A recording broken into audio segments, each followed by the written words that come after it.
Need tax.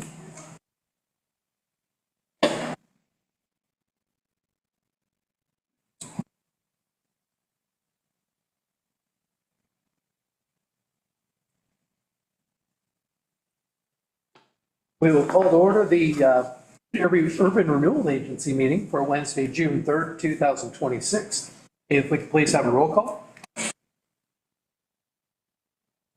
Good evening, board members. Yes, Copeland. Here. Owen. Here. Enderline. Present. Marker. Here. Weber. Here. And Chair Kuderna. Present. Next is to review and adopt the minutes from November 5th, 2025. And bonus points if you remember that meeting. Bring a regular one, never mind. Sorry. They're talking to themselves. Oh, I was like, what about the pledge? But that's next meeting. That's next meeting. not that now, thanks.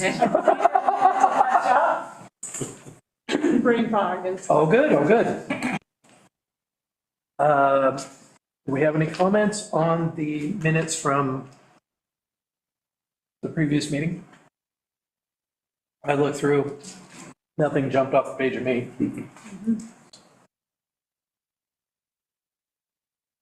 Unless there are comments, concerns, or corrections, I'll entertain a motion. Motion to approve the minutes. Second. Okay, we have a motion and a second. All in favor, say aye. Aye. Any opposed? There we go. Okay, we have a public hearing. I will have Devery read the title of the resolution. Yes, Resolution 1, 2026, adopt 2026-27 fiscal year budget, make appropriations and declare tax increment. Excellent. And staff, do we have anything to present? Yes. Does, I just need to get it up. Working on it. All right.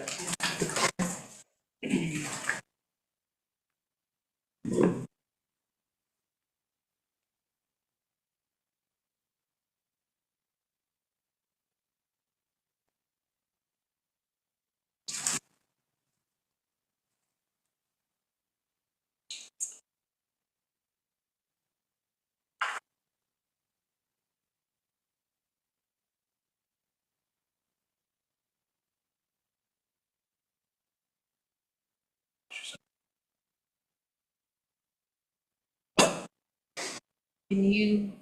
Okay, try now. There you go. Okay. All right, good evening. So tonight is the last step in the budget process for you guys adopting the budget for the 26-27 fiscal year. On May 11th, the Budget Committee approved the proposed budget as presented by the Budget Office. Excuse me, I'm sorry. I still want to be here. Okay. And then the board of the agency has until June 30th to adopt the budget or all operations cease.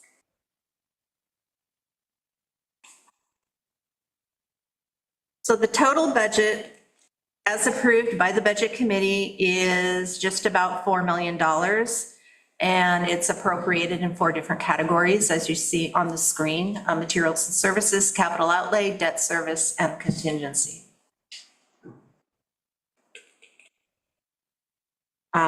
Subsequent to the budget committee approving the proposed budget, staff discovered the cost of the 223rd Railroad Undercrossing project costs would most likely exceed the $750,000 that were budgeted.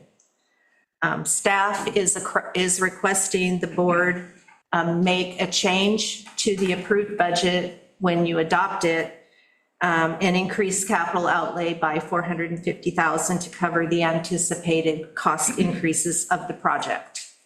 The board can increase appropriations of the fund up to 10% without having to renotice the meeting and hold another public hearing. Because the increase in capital is being offset by a decrease in contingency, the net increase to the fund is 0. So it does not meet this 10% rule.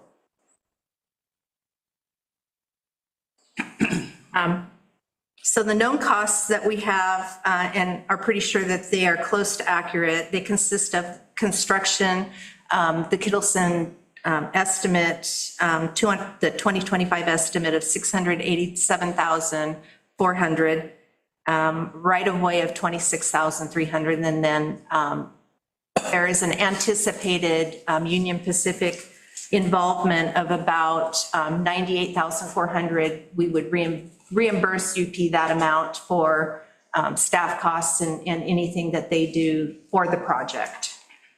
Unknown costs of the project are things that we may need to pay for, but it's difficult to estimate. the cost or magnitude of the expenses. So staff is estimating these costs to the best of their ability at this time. Currently, we have an IGA with Multnomah County to reimburse costs they incurred during the project. At this time, those costs are negligible. We will need to hire a project manager, and this is estimated it could increase the project cost up to $250,000. And then the project may also need some flagging to direct traffic during construction. And the estimate for that is about $60,000 at about $1,000 a day for that flagging. And then the city will need to pull permits for the project, and we won't know the exact cost until the application has been completed. Estimate for the permits is around $75,000. So the total estimate for the unknown cost is $385,000. So the total revised estimate for the project is about 1.2 million, 1,197,000.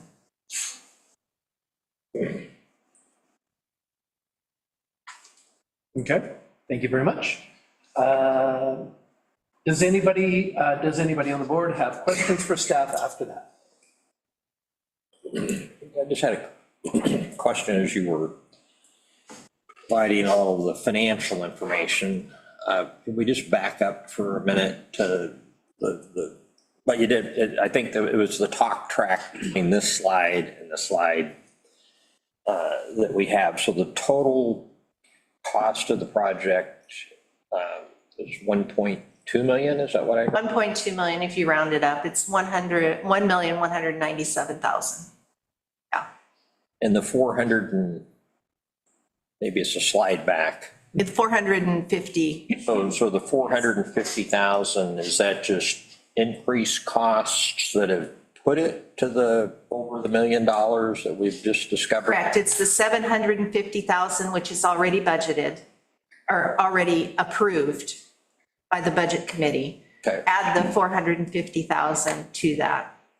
But the 750, I mean, was that the number that we felt we were working towards? When the budget was prepared, the proposed budget was prepared, that was the number we thought that we needed for the project. So the proposed budget for this cycle was 750. Correct, And just since we did that, which wasn't that long ago, correct.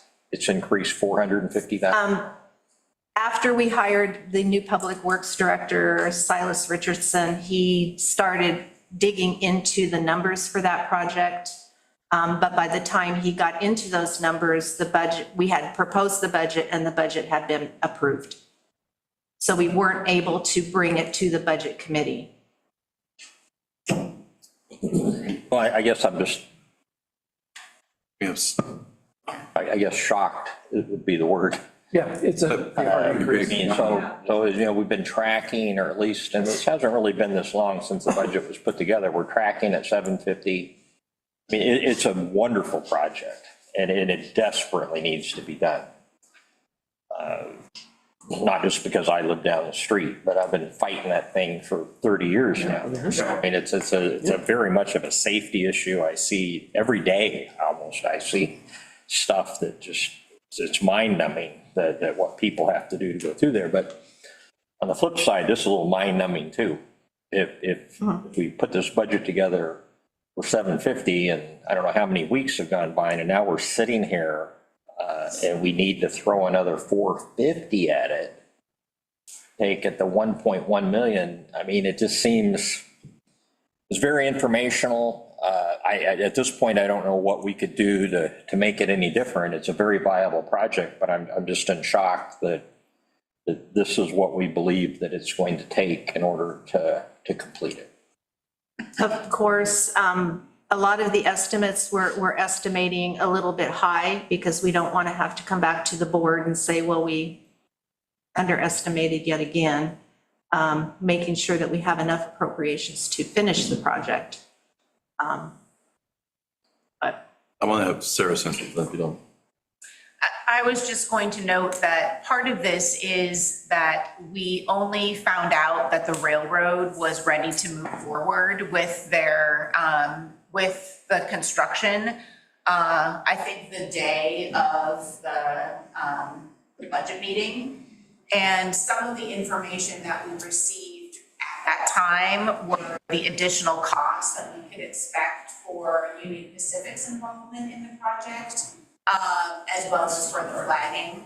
So that was sort of late-breaking information that had to get sorted out and sort of verified with the county. And unfortunately, the timing came after we had already presented and prepared the budget.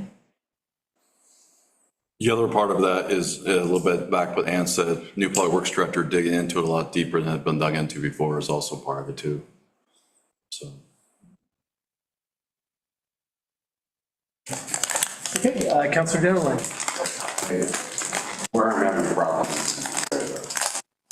And I know they're whatever the hell they want, but they're the ones who screwed this up 50 years ago. And we've been asking for them to mitigate this for the last 30 years.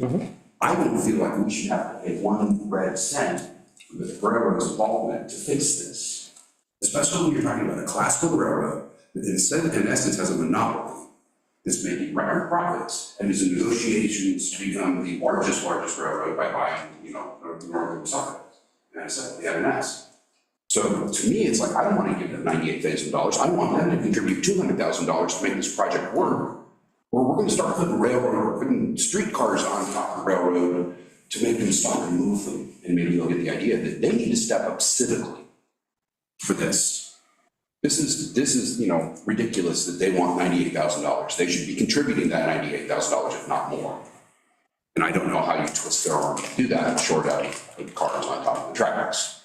They don't like that. So I'm surprised too. This is not good. And speaking that turn here a little bit. No, I mean, to me, actually, when you first started going through this presentation and it says known cost, the Kittleson construction got it right away, understand. And then I mentally in my mind, I was reading Union Pacific involvement, 98,000. I thought that was like maybe what they were contributing to the project, at least initially.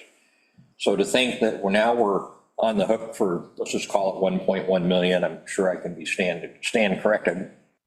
But of that 1.1 million,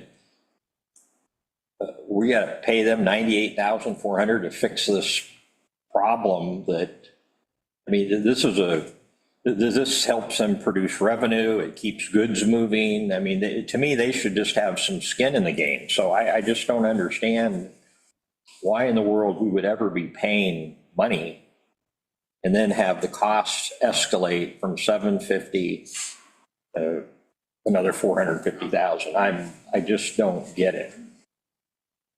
Agreed. Council Marker. I've got a couple of questions and a couple of comments. The first one is a comment.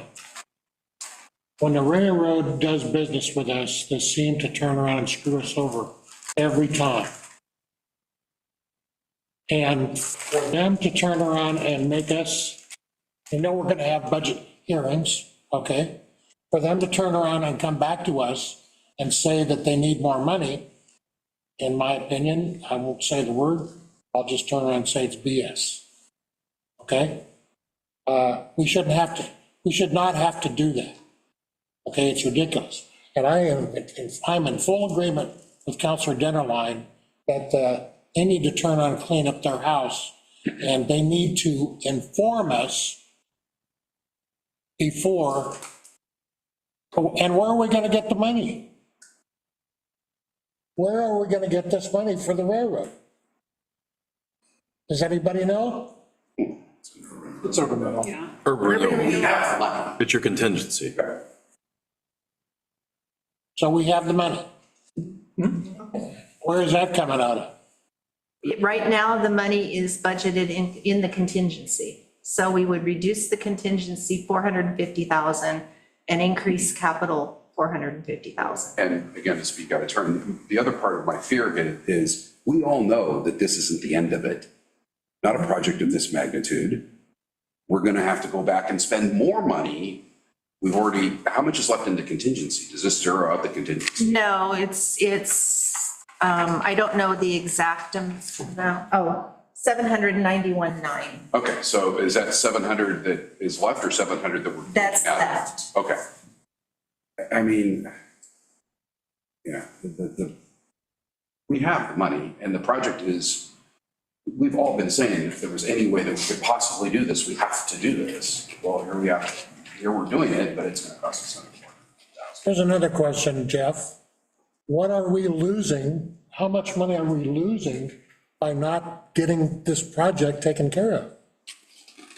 We got to be losing money someplace because it keeps running out the sieve. We're not losing money, but I know that the fishermen and the skiers down at Chinook Landing would absolutely love us if we do this. Yeah, I know that.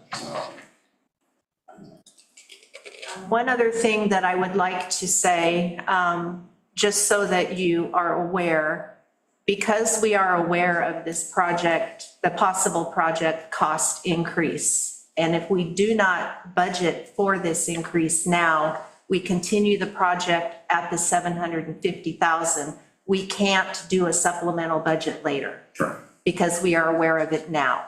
Yeah. So my question is, Kittle Sun Construction, we know where that money's going. We know what the right of way is going to. What are they charging us for? Have they given us, what are we getting for our 100 grand for the privilege of making their situation better?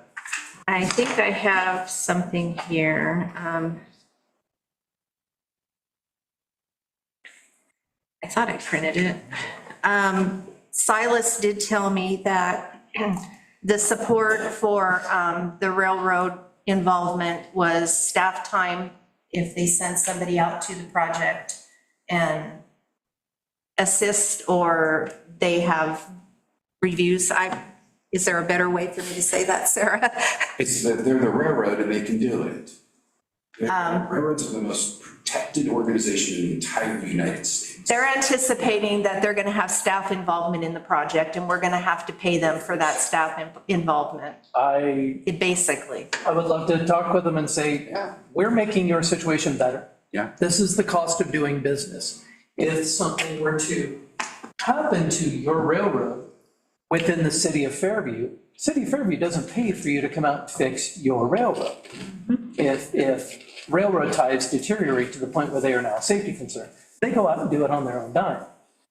This should fall under that same category. This is a deficient situation that is a huge safety issue on their right of way. And I have every screaming ounce in me within that wants to go to Multnomah County at the same time. We have a jurisdiction that does nothing but promote alternative transportation. And when you point out that there is no alternative transportation on that road, it's cars and cars only, they suddenly get dumb and deaf on their own goals. I'm equally ticked off at the county for just sitting there and ignoring a huge safety issue and doing absolutely nothing about it and saying, no, we will not help you. I want to go to the press. I want to actually scream at everybody that this is a county road, but the county is not caring. It's absolutely maddening. And now we're looking at Union Pacific, who wants to charge us for the privilege of helping them out. This is backwards. You know that the first person that gets hit and killed underneath there, they're going to sue the railroad. Yeah, they're going to sue us, they're going to sue Mount County, they're going to sue everybody they can, and they will absolutely sue the railroad. So you know what? We're saving their bacon in some respects, future bacon. We are making it better. The only way that I've ever heard that you can mess with railroads is at a federal level. So at some point, I would think that we might contact Workman's office and Whiting's office and say, hi. And I would say DeFazio, because he was the chair of the Transportation Committee, but he's been retired. Contact their offices and say, hey, hi, we're a little city in East County. Or a side note, Berkeley knows exactly who and what we are, because before he was elected at a federal level, he was actually looking at a house right here. So I met him one time and he's like, where are you from? And I said, Fairview. He said, we're in Fairview City, Fairview Village. And he's like, and we talked for 15 minutes because he was planning on moving out here. So he knows us. He very well might know exactly what we're talking about. And when you get a United States Senator talking to a company that's talking about, or, merging to become the largest railroad on the planet, maybe worth a shot. I would like to. All it takes is a letter. Right on. And I can certainly work on that, we can work on that, council likes to do that, I mean, Yeah. you don't have any control of railroads, but that's definitely a good way to. Method, we can definitely try it. So what can we do right now? Where's the money? You only have two options, you can either approve it or not approve it. Approve it or not approve it, we have issues, so if we don't approve it by the end of the month, then that puts us into a precarious position. Can we approve the assumption that we're moving forward with these steps to hopefully correct it and possibly not end up spending that full amount that we approved tonight?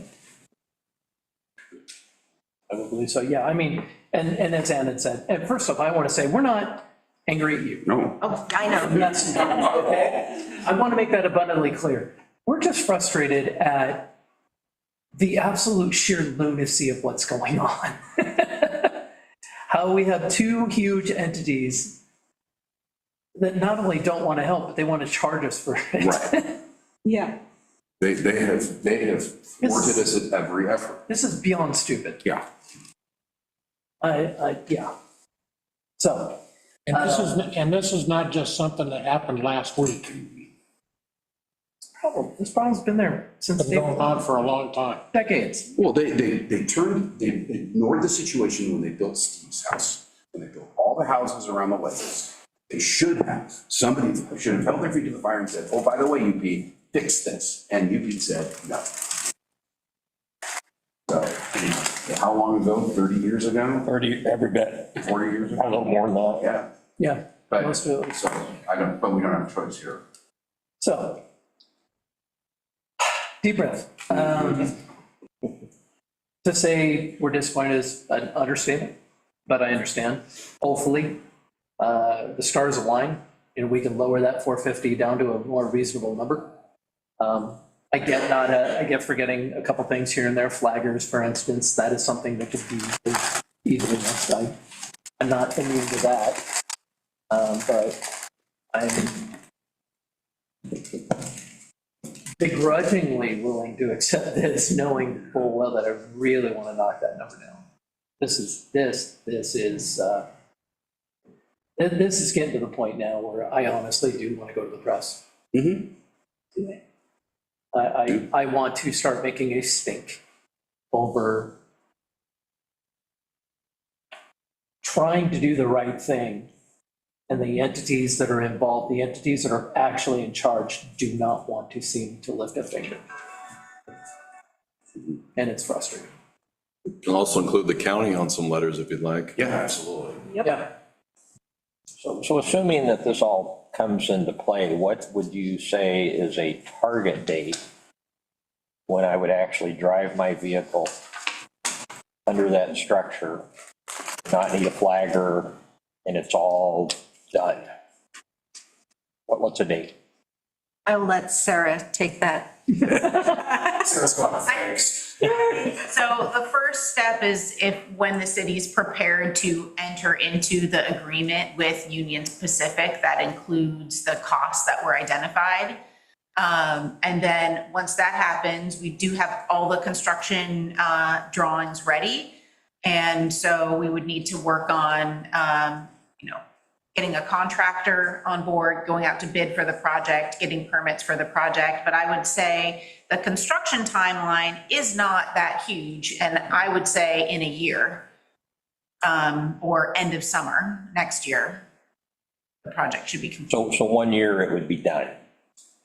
It's not, Construction won't even take a year, but I'm thinking of the overall process in terms of getting a construction contractor, going through permitting and construction. all we're doing is paving the goat path. Yeah. We're not. Leveling it. We're not moving the supports out, we're not widening the traffic lane or anything like that, we're paving the goat path for them. Yeah, building a retaining wall Yeah. and making a sidewalk. Shouldn't be that Crazy. Yeah. insane. Any other comments or questions beyond what we've already been talking about? Or if you still want more, No. now's your chance. So the motions before you are a little bit confusing because you can make a motion to approve as, or adopt as approved by the Budget Committee. You can adopt as approved by the Budget Committee with staff's suggested changes, or you can come in with your own changes and adopt. So there are really 3 different paths you can go down. And if you have any questions as to what I just said, please let me know. So, let me get to, so we can adopt this part, but we're not done with everything else, correct? No, that, once you approve the resolution adopting, then you're done. Okay. But you have, Then I don't want to adopt it. you have 3 different ways you can approve the resolution. You can approve it as, or approve the resolution adopting the budget as approved by the Budget Committee. Which is. No changes. About the increased cost, Yes, correct? that is. 750,000, right? Right, the project would go forward at 750,000. If the project goes over, you would have to forego other projects that have been budgeted to fund the undercrossing. And that there isn't enough there to do it based on these costs. Because we cannot do a supplemental budget to increase appropriations for this project. Because we already know about it. We know about it, so you need to take care of it now. Just learned about it. You can approve the resolution adopting the budget with staff recommended changes, the 450,000. Or you can come up with a whole nother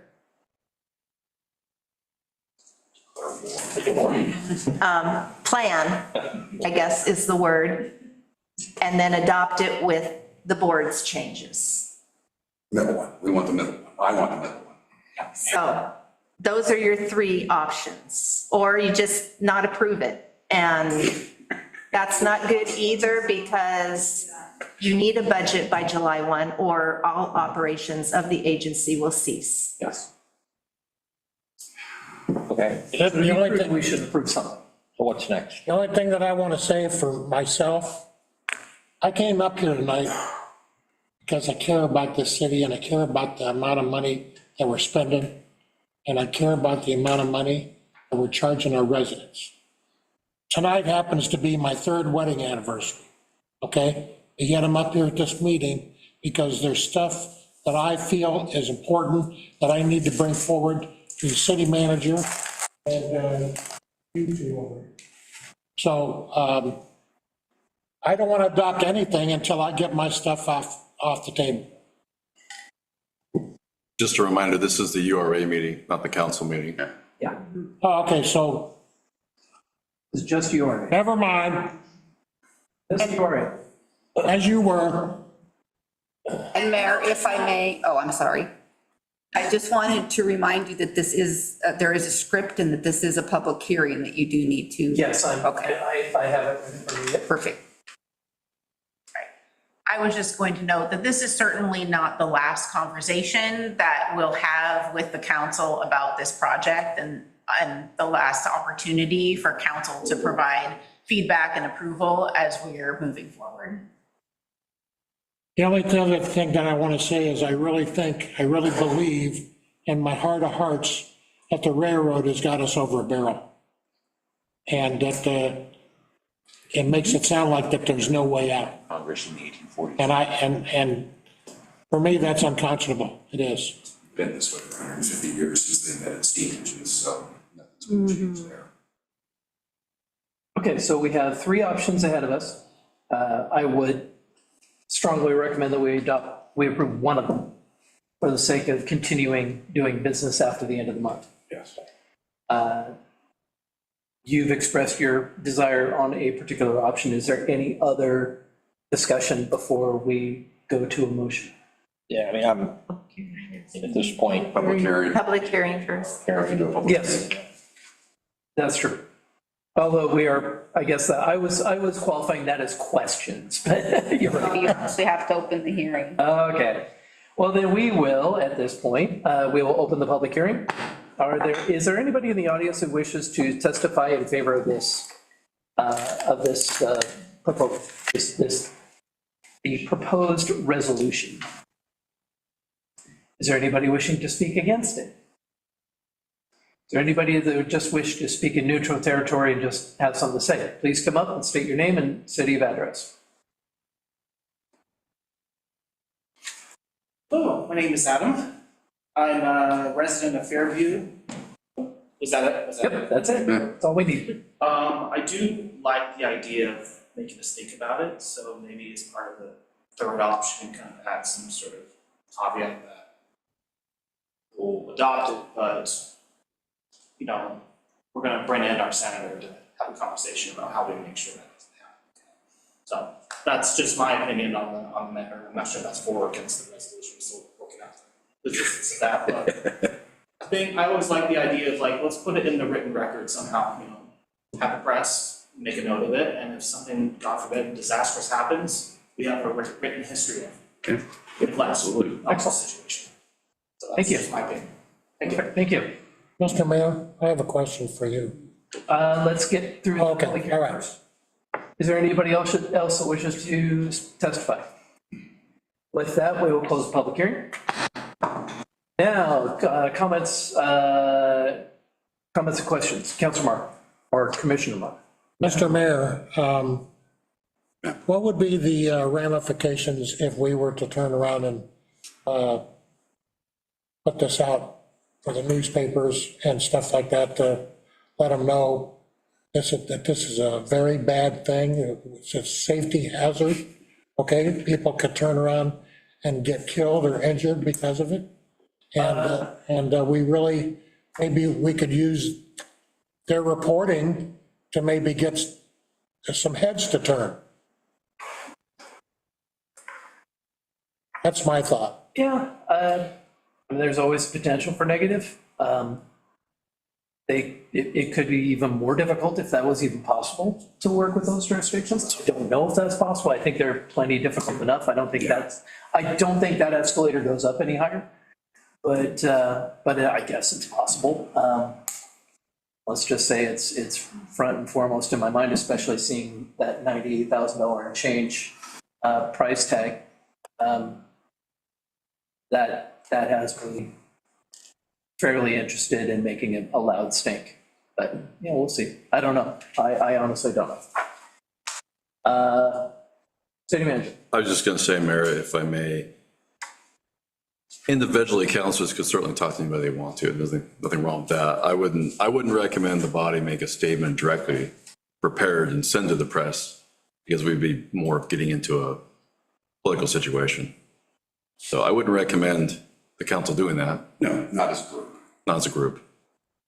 But individually, you can talk to whoever you want to talk to. Last week, Portland Mercury, Channel 8, Channel 12, Yep. all are very friendly to this kind of thing. But we do logistically need to ask ourselves, because you like being in front of camera? Me personally, Yeah. I'm okay with it. I mean, it's gonna it potentially pressures that, or puts them in not necessarily crazy situations. But you guys are all, that's not good, so I'm not worried about it. Yeah. I believe I could be wrong, but Councilor Todd. So yeah, did you hit yours before me? Okay, I was just saying, yeah, as far as the escalator going up, county transportation, those people, like that can't go up any higher. They're incredibly aware of our frustration with the lack of priority and delays and so forth. We can't screw that up with complaining about this. Like that's, we are at the peak of, we can't make it worse if we squawk about this, is my opinion, as far as the county. Like, unless we call them idiots, but we're not calling them idiots. We say like, this should be a priority, and we've been complaining about it, about not just this, but all our rest of our projects. I don't think, if we're cogent and use big words, it's not going to make it worse. Thank you very much. Counselor Copeland?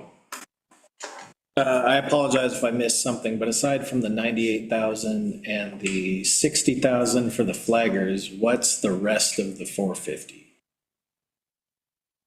98 is not part of the 450.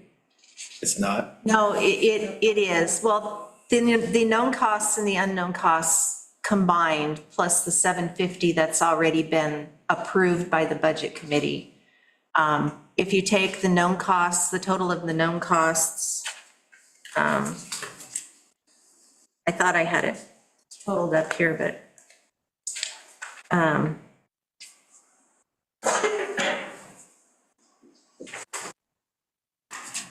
don't know how to get to the right side. The known costs are 812,100. The unknown costs total 385,000. So it's all of it together, total the 1.197. And unknown costs would consist of what? Well, the unknown, what we can't really estimate right now are the costs to Multnomah County through the IGA that we have, county permits, consultant support, and flagging.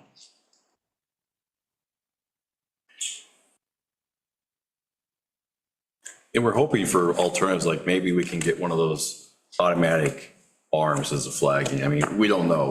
We're gonna be looking at everything we can possibly do, but we do know that flagging can be quite a bit of money per day if necessary. So we're, But is it safe to say that a large portion of the 450,000 is, for lack of a better term, padding, I guess, in case of, that it may not be spent? I wouldn't say a large portion, but we certainly have estimated so that we're not gonna have to come back and do this again. Yeah, you're shooting high. we're Yes, shooting high, but not super high. not super high. Just a little higher I would than. not ask you to do that. You just. I mean, the construction contract, or the construction estimate only has about 10% for cost overrun. So it's not, Not super fat. it's not fat, no. Yeah, 10's kind of on the very edge. 10 escapement, yeah, okay. Let's see, Counselor General. I've talked enough, you must have skipped over here if I hit the button. Let's just get, I mean, it's like, it's the Band-Aid, grimace, rip it off. Yeah, That's kind of where we're at. yeah. Okay, anybody else? So circling back, we do have 3 possible paths to take. Well, Mayor, I make a motion to adopt the 26-27 budget with the changes presented by staff. I second. Okay, with that, we'll ask for a roll call.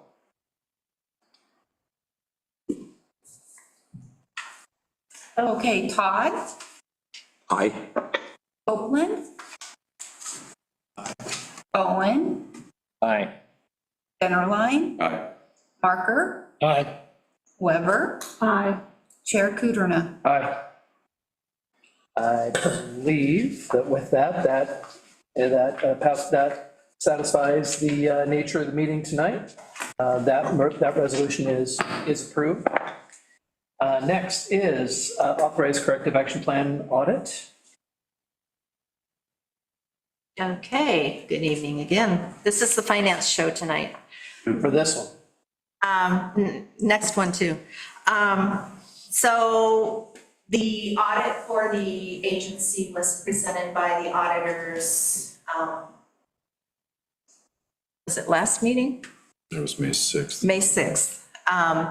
And in that discussion with our auditors, they noted that they had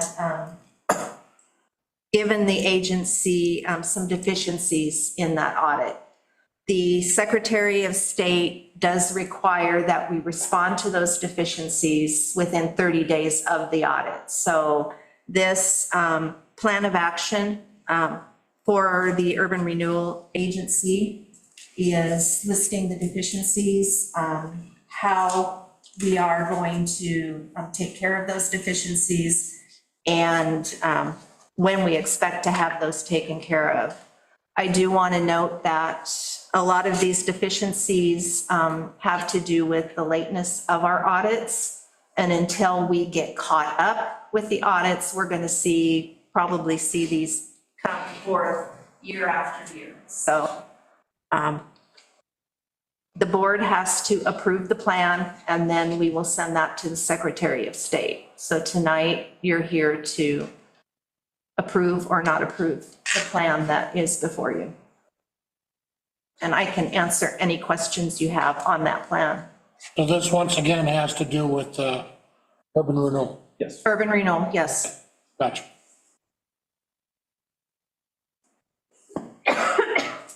You're doing deficiencies were addressed, you're addressing them. Yes, and the deficiencies that, again, on this report are similar to the ones that were on the last audit, and I expect to see them again on the next. Okay. Yeah, I think we see that coming, Yeah. as long as we're still chewing through previous years. Yes. Yeah, that makes sense. I'm looking forward to getting to auditing a budget that you did. 2 years. Then we can finally look at you. You're having to pick up the pieces from somebody else. Does council or does the commission have any, or the agency have any questions or comments? No?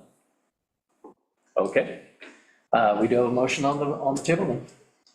Would make a motion to authorize the corrective action plan audit FY 22-23. Second. Motion and a second. I think we can do this one by ayes. All in favor, say aye. Aye. Any opposed? That passes. Thank you. Motion to adjourn. Absolutely. Absolutely. Wait a second. Second. Okay, Second. all in favor, say aye. Aye. Any opposed? Okay, we're only adjourned for 17 minutes. And then we will reconvene for the regularly scheduled Then meeting. we can say the budget. Then it won't feel so. Oh, everything's. I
so unbelievably worth it.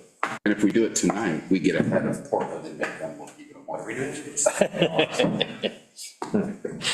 Oh, I just walked into a. It's back in. Oh, you didn't know, thinking? FYI. Huh? I said recording is back in progress, just Okay. FYI. I'm not afraid. Well, I'm just letting For any potential restaurants that would like to relocate, you know. Fairview. would like to locate Fairview, we have wonderful places for them to locate in. And we have urban renewal money available for, Well, as long as the landlord. Not much, not as much as we did. To be careful of that. I forgot about that.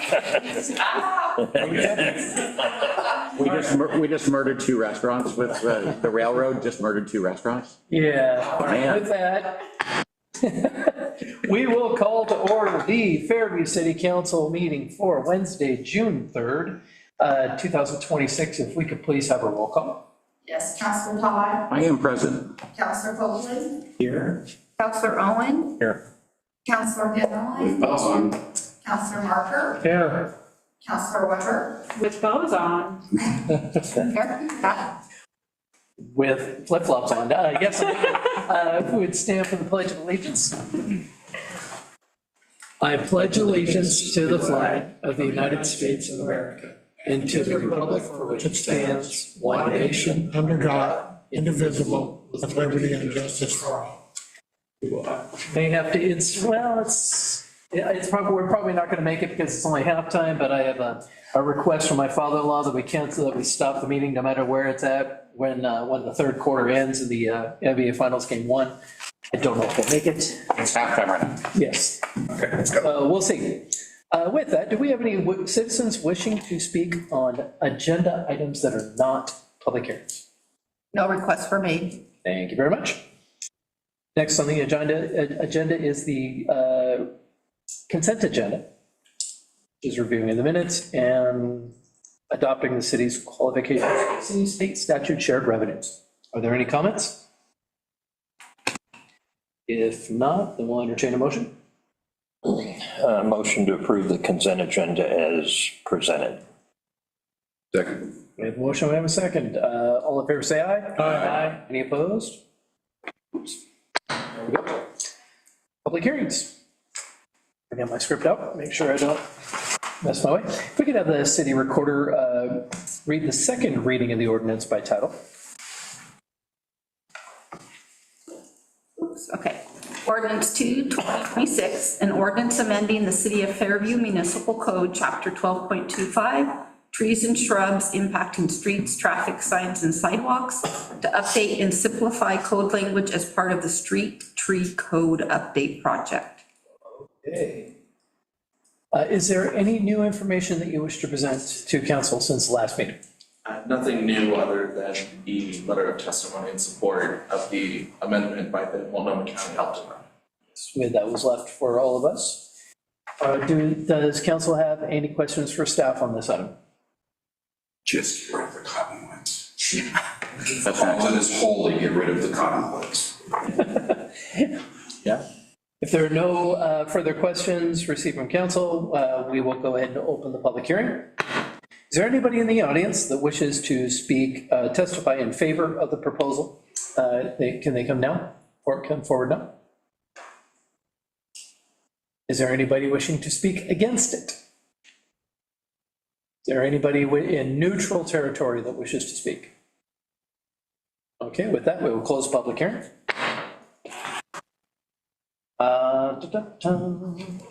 Council discussion. Any comments, questions? Councilor Owen. I just had a quick question.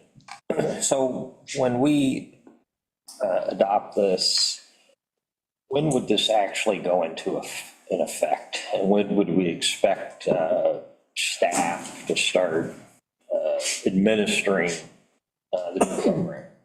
30 days after today is when it officially would go into effect. And so are you really prepared in 30 days to really start taking some action to bring all of these areas up to the standards? I believe so, yes. We've got a lot of work to do. Councilor Denholm. I'm just going to second what Councilor Owen said as far as, 30 days this goes into effect, what's our timeline for notifying residents in the village that they're missing a tree in front of their house, setting up a program to potentially offer the ability for the city to purchase trees in bulk to sell back to the citizens, those kinds of things. I mean, obviously, I don't expect that to happen in 30 days, but is that well, we're going to put it in place this year until fall, because obviously we're not going to do it in winter. But next spring, if these people have been noticed, are we going to have things in place? So fall is the time to plan. Right. Yeah, exactly. So I can help respond to that question. I think our plan is to, this summer, get the tree list finalized, the public works standards that will also help to enforce, will be adopted by the city council this summer.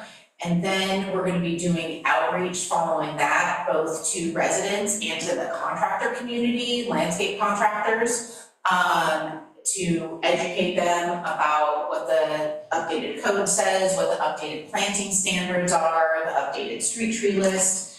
And we're gonna plan to do some workshops in the fall to sort of demonstrate pruning, planting, and really be reminding people about the requirement to replant, and then really enforcing the missing trees needing to get replanted. And I think one of the next discussions that we'll want to have is what kind of program or partnership could we put in place to do street tree planting, which would probably be in the winter or spring of 2027. Right. Yeah. And is this council going to get a peek at, my concern is this is great, we took 5 or 6 species from the individual areas of the village. Are we going to get a peek at that at all?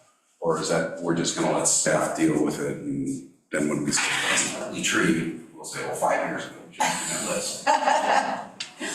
We can bring that back to get a final review with council before it's finalized administratively. We still want to deputize school children to go. We'll put any other trees on it. However. Oh, he has a war. Councilor Tucker. I just want to, and this is where Sarah and I had a conversation the last time we talked about this, that there will be, the thing with Public Works getting their list and so forth is, as they're working in our lands, that the trees that are on the banned list will be replaced by good trees, which is how we deal with the cottonwood problem. Is they fall over or rot or otherwise, is that a good tree will be planted on the weeds that were there, and we will have good trees. And Sarah made it clear to me that that will be part of the Public Works work plan going forward. We are not sending second graders to burn them all down, unfortunately, but. I said all grade schoolers. Okay.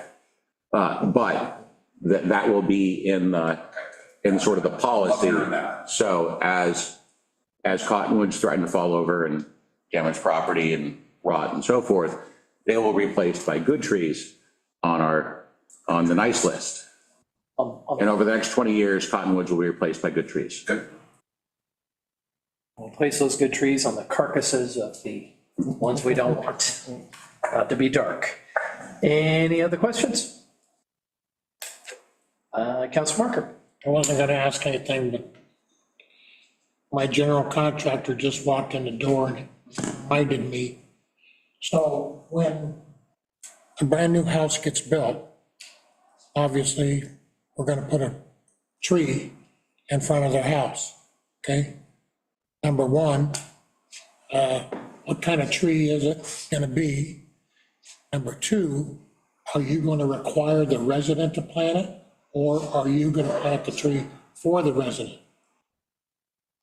So, street trees that get planted are the responsibility of the resident or the builder of the house. So if there's a new house that gets built and there's no street trees along the frontage, part of the city's requirements with those permits would be to plant X number of trees. We would approve the tree species and then inspect them once they're planted. So that is currently the responsibility of the builder or the homeowner, property owner, and it will continue to be their responsibility. Okay. Any other questions? If there's no further questions at this point, we usually make a motion to approve or disapprove. Does anybody have a motion for this ordinance? I move to approve ordinance 2-2020. I second it. Okay, we have a motion and we have a second. Is there any further discussion? All right, let's call for a vote. We will, yeah, let's go roll call. Yeah. Counselor Todd. Absolutely, yes.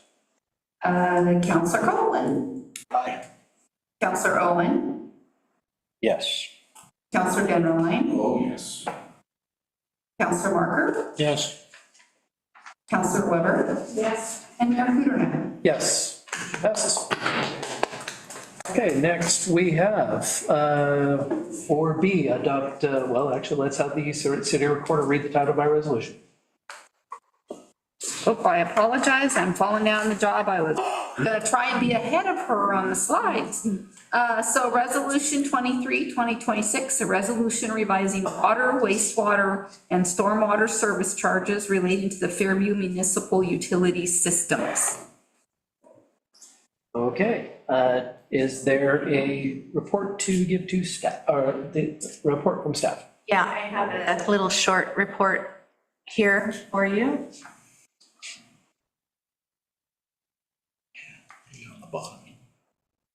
Yeah, I took up a lot of real estate here.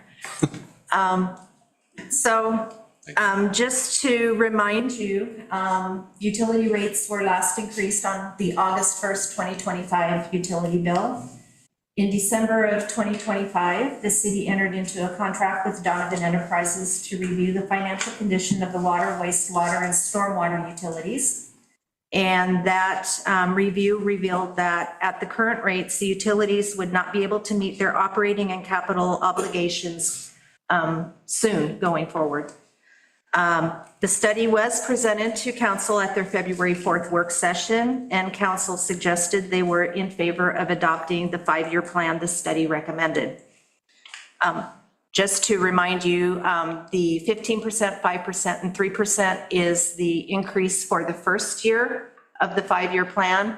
And those increases were included in the proposed budget that was approved by the Budget Committee on May 11th. Well, now it's not working. Oh, hold on. No. No.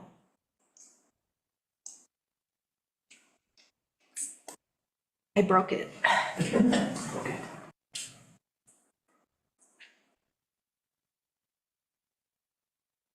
Maybe you did. Oh, there it goes. Okay, so this slide shows the current year's rates along with the proposed increases over the next 5 years, which was included in the study. The bottom 2 rows show the percent and dollar increases year over year for the 5-year plan for the total utility bill. So it's all 3 utilities. And recommendations in the next steps.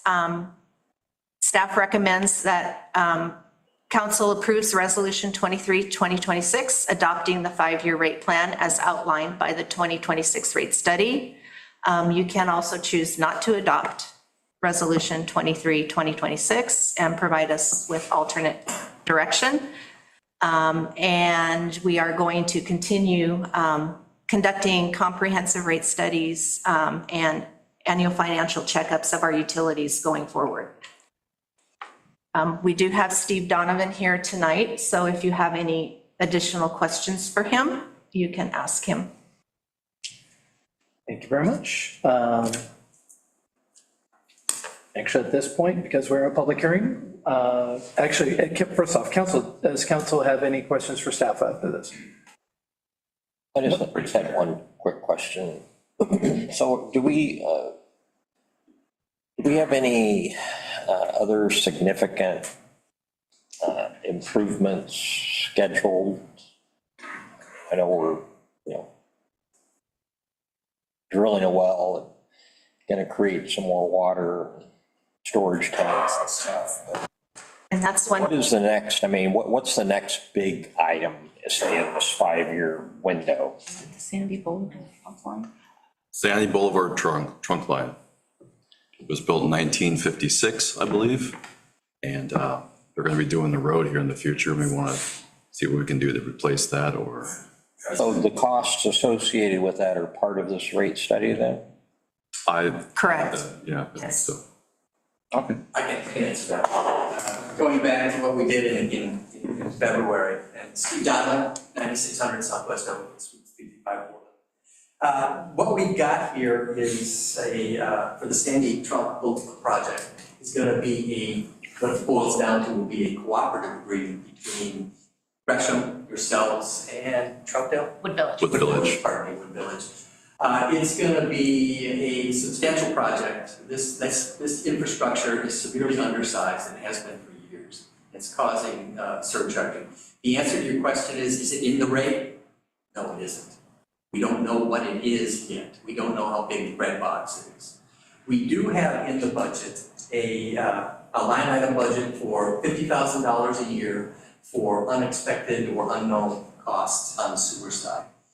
The answer is, Steve, we don't know, and Gresham doesn't know, and the Wood Village doesn't know yet. And this project has been kind of in various stages of planning for quite some time. My guess is it will not really hit the books for another 3 to 5 years. Is that a fair statement? It's the big one on the horizon. It's the white elephant out there on sewer. And if you remember when we did the rates, our focus right now is water, is well 10. That's causing the hiccup here. That's the 15% year one, 15% year two.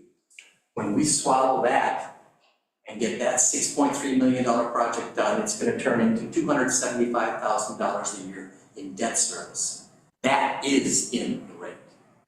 We reduced the rate of increase in the first 2 years of sewer to help the ratepayer cope with that 15% increase in water. But years 3 through 5, we've got the rate profile going up at 8% in anticipation of this new project coming on down the road. So the answer is no, it's not funded, but we know it's coming and we're starting to build a reserve for it. And this 5-year plan, I'm very proud of you guys thinking this through. We can't do this 1 year at a time. It has to be a 5-year business plan. And this is something that I know you've all been harping on for a while. And if you adopt these rates today, you'll be in the process of implementing this. And this will be a big help for you folks. So is that the sewage only, or is that sewage and stormwater, or what is that line? The Sandy trunk line? It's just sewer, it's wastewater. It's purely wastewater. And it's sort of like a train. It collects from Wood Village and ourselves and gets to Gresham. And it's also got, not only being undersized, it's got an infiltration and inflow problem too. So it's picking up stormwater and groundwater, sending it to Gresham, and they're treating it, and that's causing them to have 7% per year, a partial impact of them having increases on their side, because we're sending rainwater and groundwater to them. It needs to be done. It's been needing to be done for a long time. So it sounds like that in, 3 to 5 years, the rate study's good to have this on the books, but in, say, 3 years or so, we are gonna be faced with some significant. Oh, wait a minute. I think you're gonna be facing some challenges right now. We've got $6.50 a gallon diesel fuel. These energy prices are gonna the infrastructure work that we do is highly influenced by commodity prices, particularly fuel and electricity and petrochemical-based chemicals for both water and wastewater. We're facing a big challenge right now.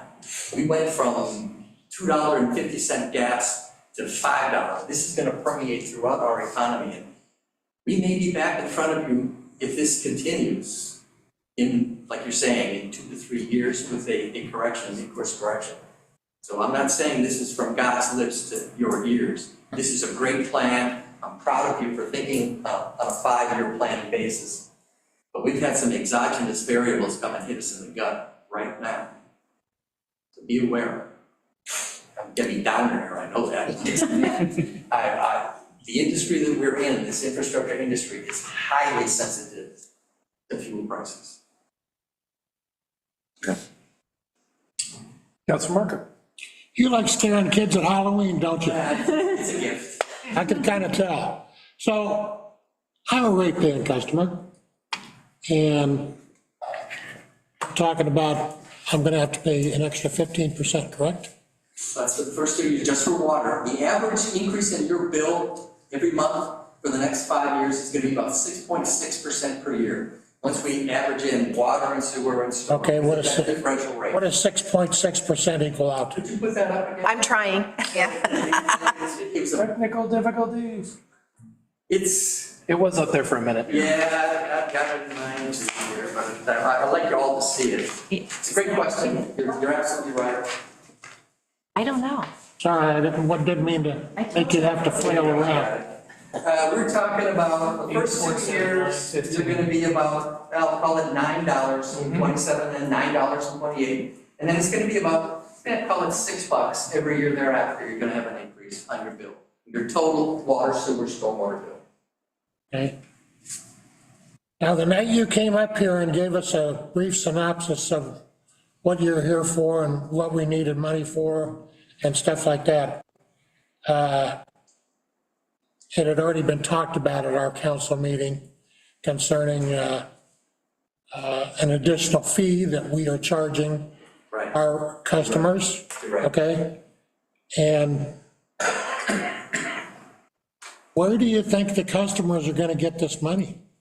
I'm with you, and I hear, Steve, my biggest concern, I hear people say I'm on a fixed income. I am. I'm on social security, dude.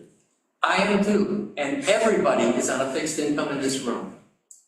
And what I look to, Steve, is these young families. They're the ones that are really just, I don't know how they do it. You've got 3 kids, you got a mortgage, you've got 2 car payments, you've got kids' college to pay for.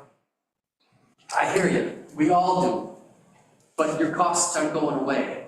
And if we don't have the water, and if we don't have the sewer, we're not gonna have a livable community. I mean, up to the point right now where I'm thinking, what are you gonna do, take my house? If I can't pay the bill? I'm with you, I guarantee I'm with you. I understand what you're saying, but I also understand that you gotta have water, we gotta have fire protection for the house that you live in. I agree You with that. gotta have water delivered to your house so you can have clean drinking water. When you flush your toilet, the sewage has to go away. We have to have clear passable streets for stormwater. That's our mission, that's our charge, and that's what you guys charge us to do, and that's your job. Okay, so we're talking basically our city right now. You got it. So how many other cities are in the same predicament that we're gonna be? Every single one. And I'll guarantee you, I'm looking at Estacada, look at Sandy. Look at what Sandy is facing. Look at your good friends in the city of Portland. Their sewer bills, and we gave a chart that showed you the comps. You might remember this one right here. It's a while back. I remember that. Giving it to you. If it's cold comfort for you, between Portland, Gresham, Troutdale, Wood Village, and Fairview, you currently have the lowest monthly utility bills. Yours about $92 a month is the average customer. Customer in Portland's paying $250 a month right now. It's cold comfort, and I'm not trying to hide the button here and say, oh, look at them, they're paying so much more, look at a great deal you're getting. No, I'm gonna tell you this, I'd rather you be honest with me, okay, than for you to turn around and feed me a lie. Well, it ain't gonna get any cheaper. And in the whole world we're living in right now, affordability is everything, and it ain't getting any better. Thank you, I appreciate it. Are there any other questions? Thank you so much. At this point, we will open the public hearing. Is there anybody wishing to come speak in favor of this, this proposal or this resolution? Would you please come forward? Is there anybody wishing to speak in opposition of this resolution? Please come forward. Any neutral testimony? Okay, with that, we will close public hearing. Any further discussion or comments from council? I have a comment. And, you know, you're absolutely right, we're all in a fixed income and every increase adds up. But we're also in an environmental crisis right now, and there are ways that we can look at reducing our water usage to reduce your overall bill, and this is the time to really get on board with some ways to save those very precious limited resources. That's all. And to that matter, I would say that building codes have increased the requirement of those water-saving devices, hand over fist every time a new code cycle comes out. So for every new house that comes out, it's using less and less. Follow-up question for staff. Do we have resources available for the city, just information about ways that you can reduce your water consumption? We do on our website. Thank you. Okay. Any other comments or questions? All right, at this point, I'll entertain a motion. Motion to approve resolution 23-2026. Second. Okay, let's call a roll call, please.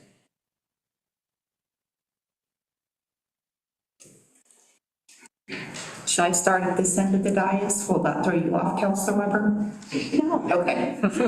Change it. You shouldn't have asked, you should have just. Hi, Counselor Weber. Counselor Weber. Oh, yes, aye. Counselor Marker. Yeah, I mean, aye. Counselor Tannerline. Counselor Owen. Aye. Counselor Copeland. Aye. Counselor Todd. Aye. Mayor Kuderman. Aye, motion passes. And apparently it does throw us off, so start there. Thanks, you guys, we appreciate it. No, thank you for your information helps. I do appreciate it. Thank Go you. Knicks. See you later. They're down at the moment. But only down 3, they're. Thanks for coming. All right, next is item 4C. If we could have the city recorder read the title of the resolution. We're trying to navigate. I know, I am throwing so much at you. I apologize. but Okay, here we go. You saw this agenda coming. Yes. Wait, I gotta jump ahead on the wrong resolution. Okay, resolution 19/2026, a resolution of the Fairview City Council declaring the city of Fairview's election to receive state shared revenues for fiscal year 26-27. If we could have staff present the report. Okay, so tonight, we're completing the budget process for you guys. The final steps in this process include certifying the city is eligible to receive shared revenue, declaring the city's intent to receive shared revenue. We have to hold a public hearing for each of those resolutions, deliberating on the approved budget, and finally adopting the approved budget, either as it was approved by the Budget Committee on May 11th, or with adjustments made by council tonight. Okay, so my slides were done in order before we put that on the consent agenda. So you guys, through the consent agenda, have already said that the city is eligible to receive the state shared revenues. We do provide all of those services. We are only required to provide, I believe it's 4.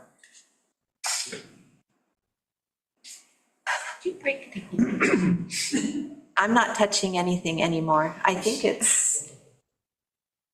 Oh, the little box in the corner's one. Well, click on the inside the slide.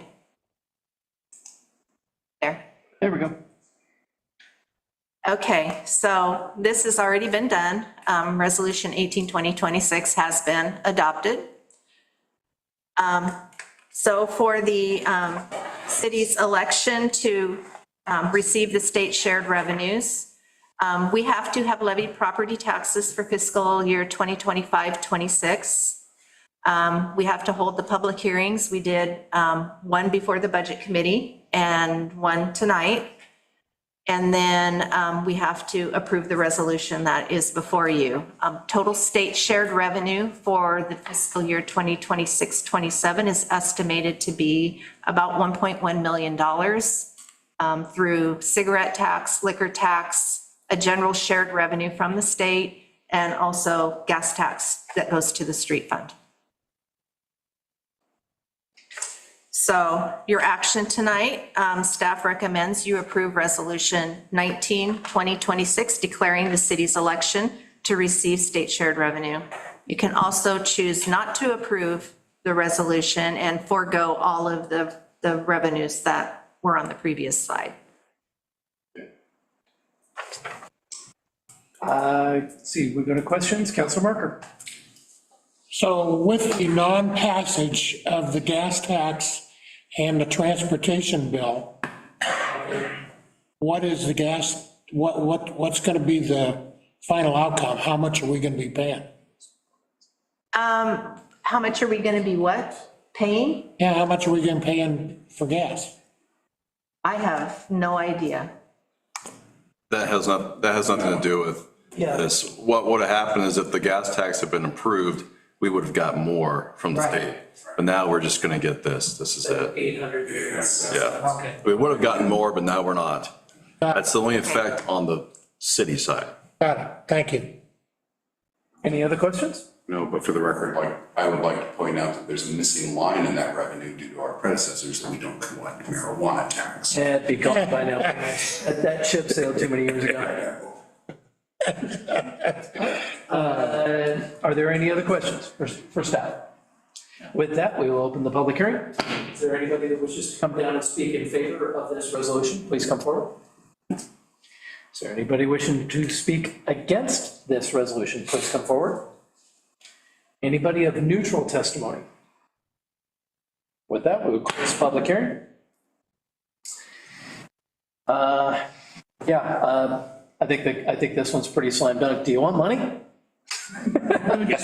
Give us the money. Give us money. Give us money we're owed. I'm not closing the door for conversation, but I think it's pretty cut and dry on this one. But I will offer. Anybody have any comments? At this point, we have a motion on the resolution. Motion to approve resolution 19-2026. Second. We have a motion and a second. Any discussion? Nope. You know what, just go, no, let's continue roll call. I'm sorry.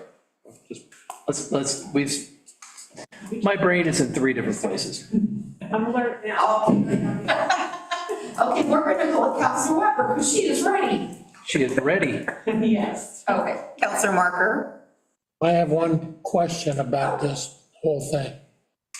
At the very beginning, we talked about police services and fire and stuff like that at the very beginning of this. What if all of a sudden you don't particularly agree with the kind of service that you're receiving from the Multnomah County Sheriff's Office? Okay? I'm going to give you a case in point.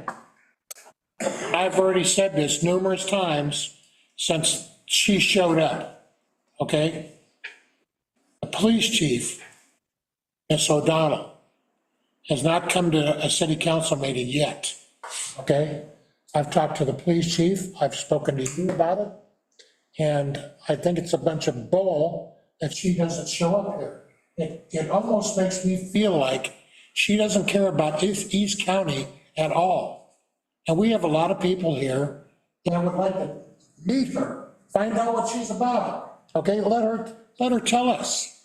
And she hasn't done nothing. If I'm, Putting this out, we are in the middle of, we've had a motion and a second. We are at a vote territory. That is a completely separate issue for after this.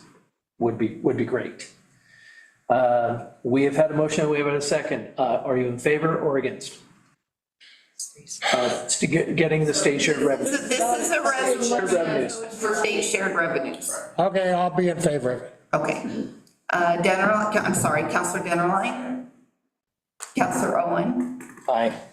Counselor Copeland? Aye. Counselor Todd? Aye. Mayor Kuderna? Aye. Motion passes. And we are now down to item 4D. The city recorder, title by resolution by title. Yes, Resolution 2026, a resolution of the Fairview City Council adopting the 26-27 annual budget, making appropriations and declaring the ad valorem property tax. All right, do we have a staff report? Yes, we do. So council's final task for the 2026-27 fiscal year budget process is to adopt a budget. On May 11th, the Budget Committee approved the proposed budget as presented by the budget officer. Major changes to the approved budget when compared to the 2025-26 adopted budget are on the slide before you. We have a COLA, a proposed $35 increase in the public safety fee.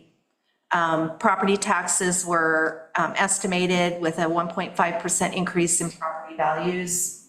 The increase in utility rates and a 10% increase in health benefits, and there is no PERS increase for this year. Okay. So I still have, Oh, sorry, you're right. there's still a few here. You had a long pause. I was hopeful. So the 2026-27 approved budget totals $44.1 million, and that is an increase of $172,000 over the current year's budget. A new fund, the PEG Revenue Fund, is being created in this budget process to account for anticipated public education and government or PEG fees collected from the cable companies. These funds were previously being managed by the Mount Hood Cable Regulatory Commission, or MHCRC.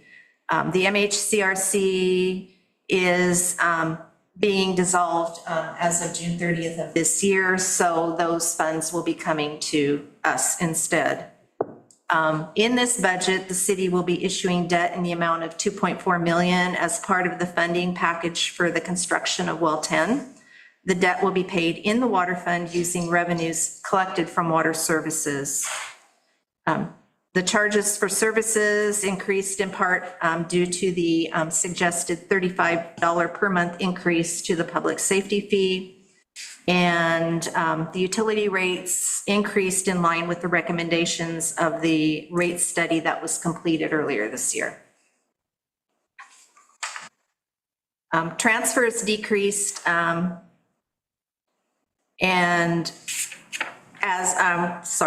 Transfers decreased because capital assets for the enterprise funds are now being accounted for in the enterprise funds themselves instead of the grant fund, the grant and capital fund, as suggested by our auditors.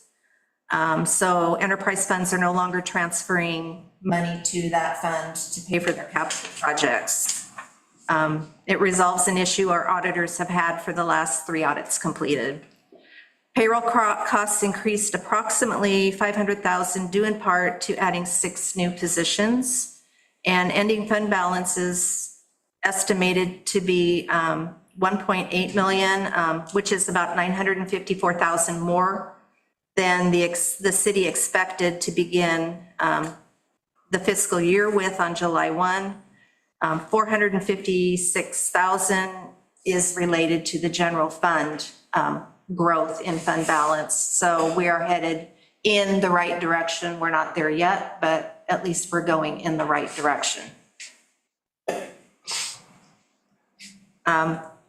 There are corrections to the approved budget. These corrections do not affect the approved budget appropriations. They were just mistakes in the document itself, which are being corrected from the approved budget to the eventually adopted budget, and I need to make you aware of that tonight. We added 0.1 FTE to the Parks FTE chart for the GIS position. It's a new position this year, and it was omitted, but the amount, the 0.1 FTE is included in the personal services appropriations. The transfer to recreation fund was reduced 27,300 during the process of preparing the proposed budget. That transfer changed, and it did not get changed on the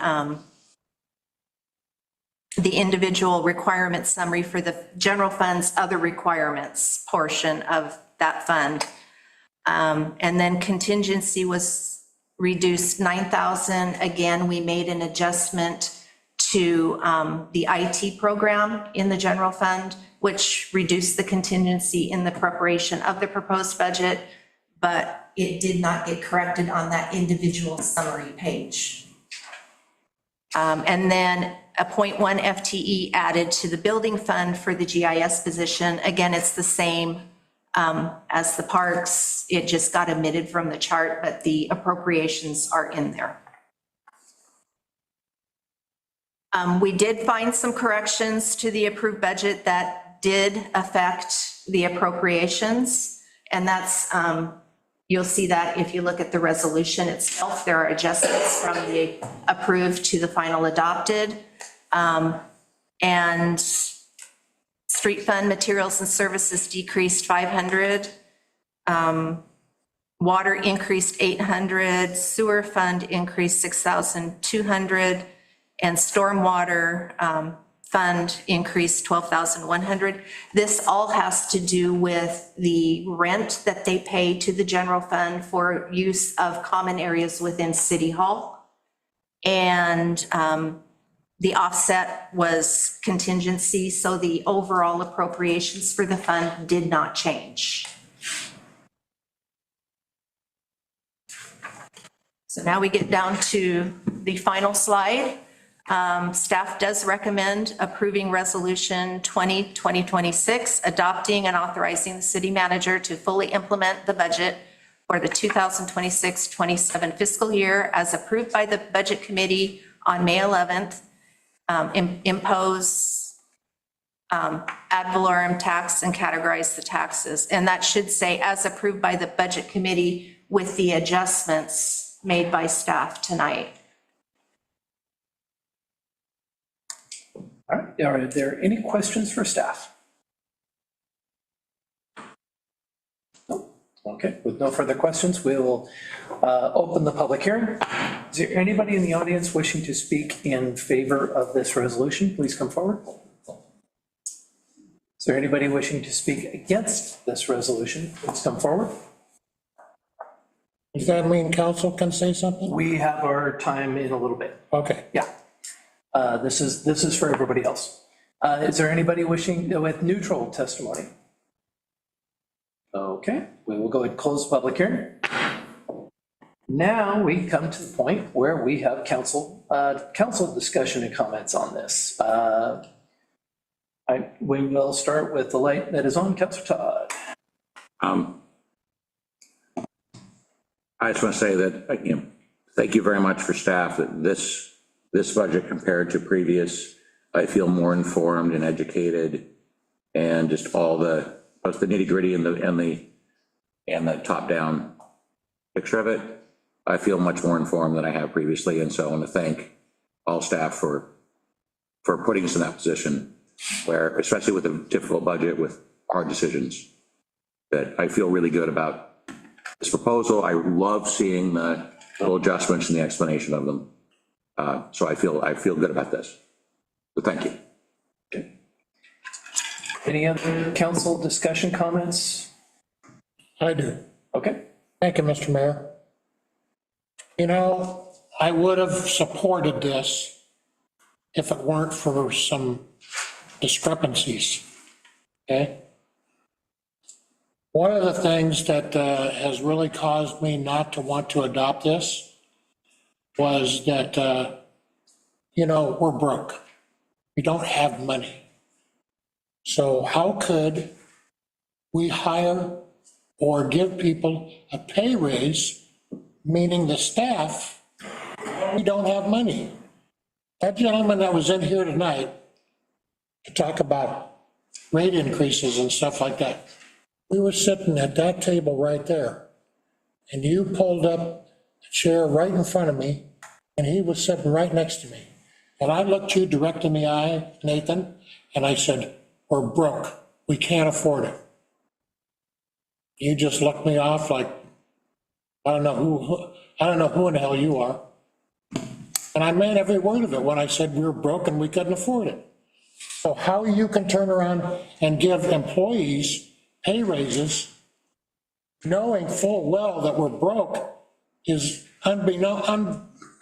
I couldn't do it. You know, I couldn't pay my utility bill if I was turned around and hiring a maid to turn around and come and clean my house. It's unbelievable. And there's a couple of other things.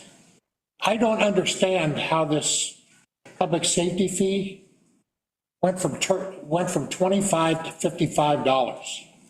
I never turned around and voted for that. Not one time. I never turned around and said that I wanted to pay $55 for a public safety fee. So I don't know where it turned around and come up, out of thin air, whatever. But it's unbelievable. And there's a few other people, I'm not going to mention any names, that they're very concerned about this, okay, as well as I am. So, with that being said, and there's probably a few other reasons, but I'm not going to use everybody's time, but I'm not going to adopt this budget. City Administrator? Mayor, may I respond to Councilor Marker? Thank you. Councilor Marker, thank you for comments. If you thought something ill-minded of my response, if I looked at you, I did not mean that, so I apologize if you felt that way. I am generally a very professional person, and I was not bothered at all by your comments. I completely understand where you're coming from. I will tell you, number one, is that we have an obligation to give our employees a raise because it's in their contract. That's number one. And if we don't give them a raise, they can strike and not do the work. So, and that was approved by the council a long time ago, since I've been here over a year ago. So that's number one. Number two is if we don't pay our employees a market rate, we don't give them market benefits. I'm not talking about high things. Nobody's getting huge salaries. This is not California, if you remember that a few years ago. But we have to pay them a market rate, otherwise they won't work for us. And they'll leave, or we'll have employees of not the high quality caliber that we're looking for. So there is a whole process. It's not just, I understand, I live here too. Just like the council, I and many of the staff live here, we understand. You know, it's not exciting for me to propose this. As far as the actual public safety fee increase, we spent months talking about that. I've talked about it at multiple council meetings, and we have talked about it at 2 different budget meetings. I mean, we've spent hours collectively talking about this, and you were the president, I believe, all the budget ones. I never approved it. I never said I wanted it. You don't approve it, you vote on it. But, We collectively approve it or disapprove it. well, but I you were didn't one voice. agree to it. You're correct. If I recall correctly, you voted against the budget. And I hear you. I'm just giving you the answers to your questions. But it's very, very important that we have a good working environment, and that's the number one thing, is to make sure that our employees are paid appropriately within the market. That's why I did a comprehensive compensation study, external equity. So hopefully that helps. And I just want to say one other thing. I was here the night that the union lady showed up here at our city council meeting. And she lambasted this council. I never even met the lady ever. And she said a bunch of things about the city of Fairview, that we don't turn around and pay our employees, and that a bunch of other things. And I'm going to tell you something right now, and I want to put everybody on notice. If she ever comes in this room again, and I'm in here, 2 things is going to happen. Either she's walking out of here or I am. You can take that to the bank.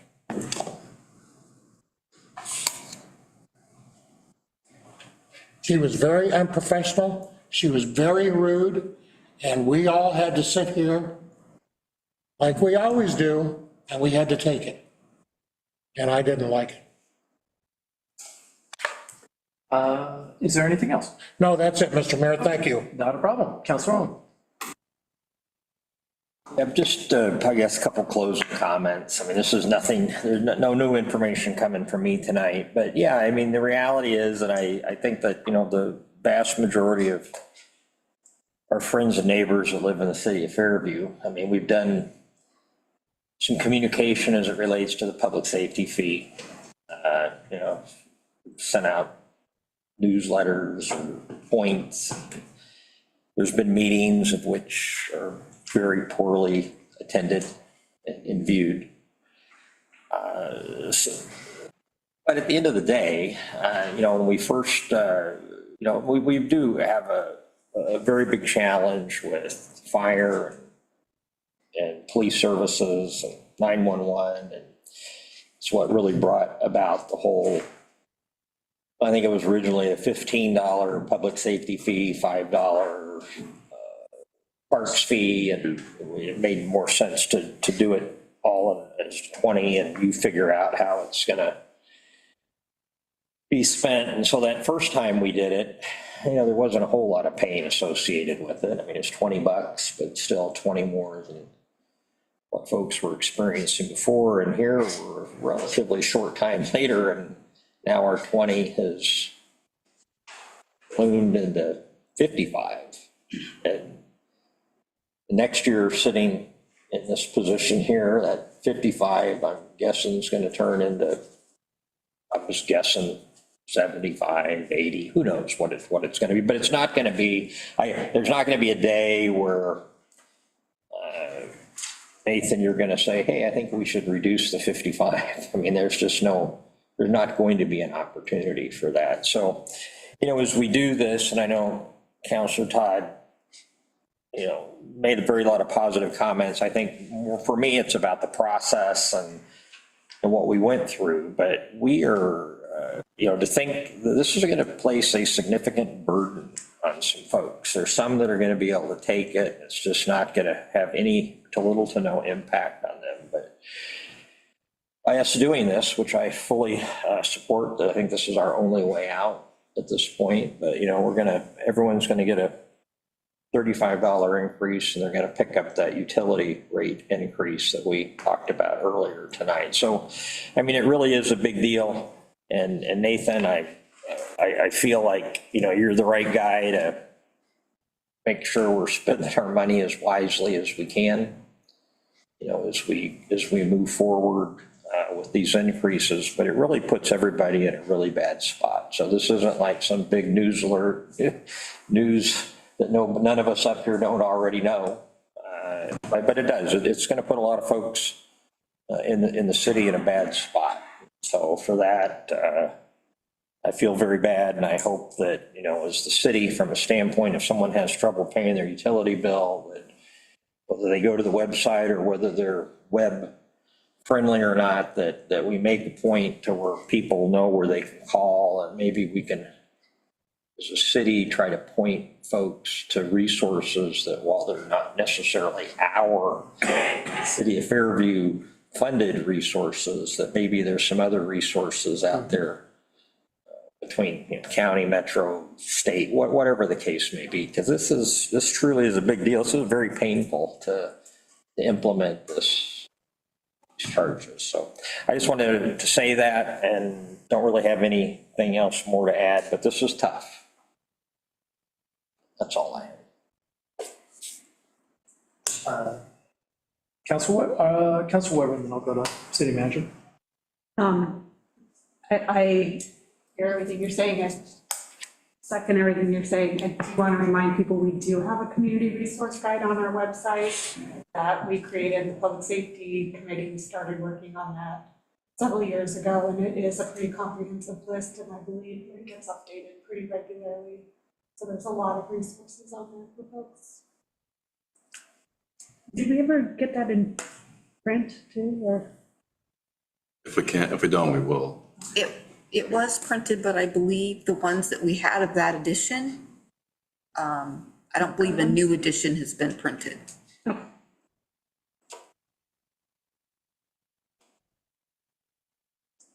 Anything else? Okay, city manager. Mayor, whenever you think is appropriate, I want to talk about a plan that I've been working on to help communicate more to our residents.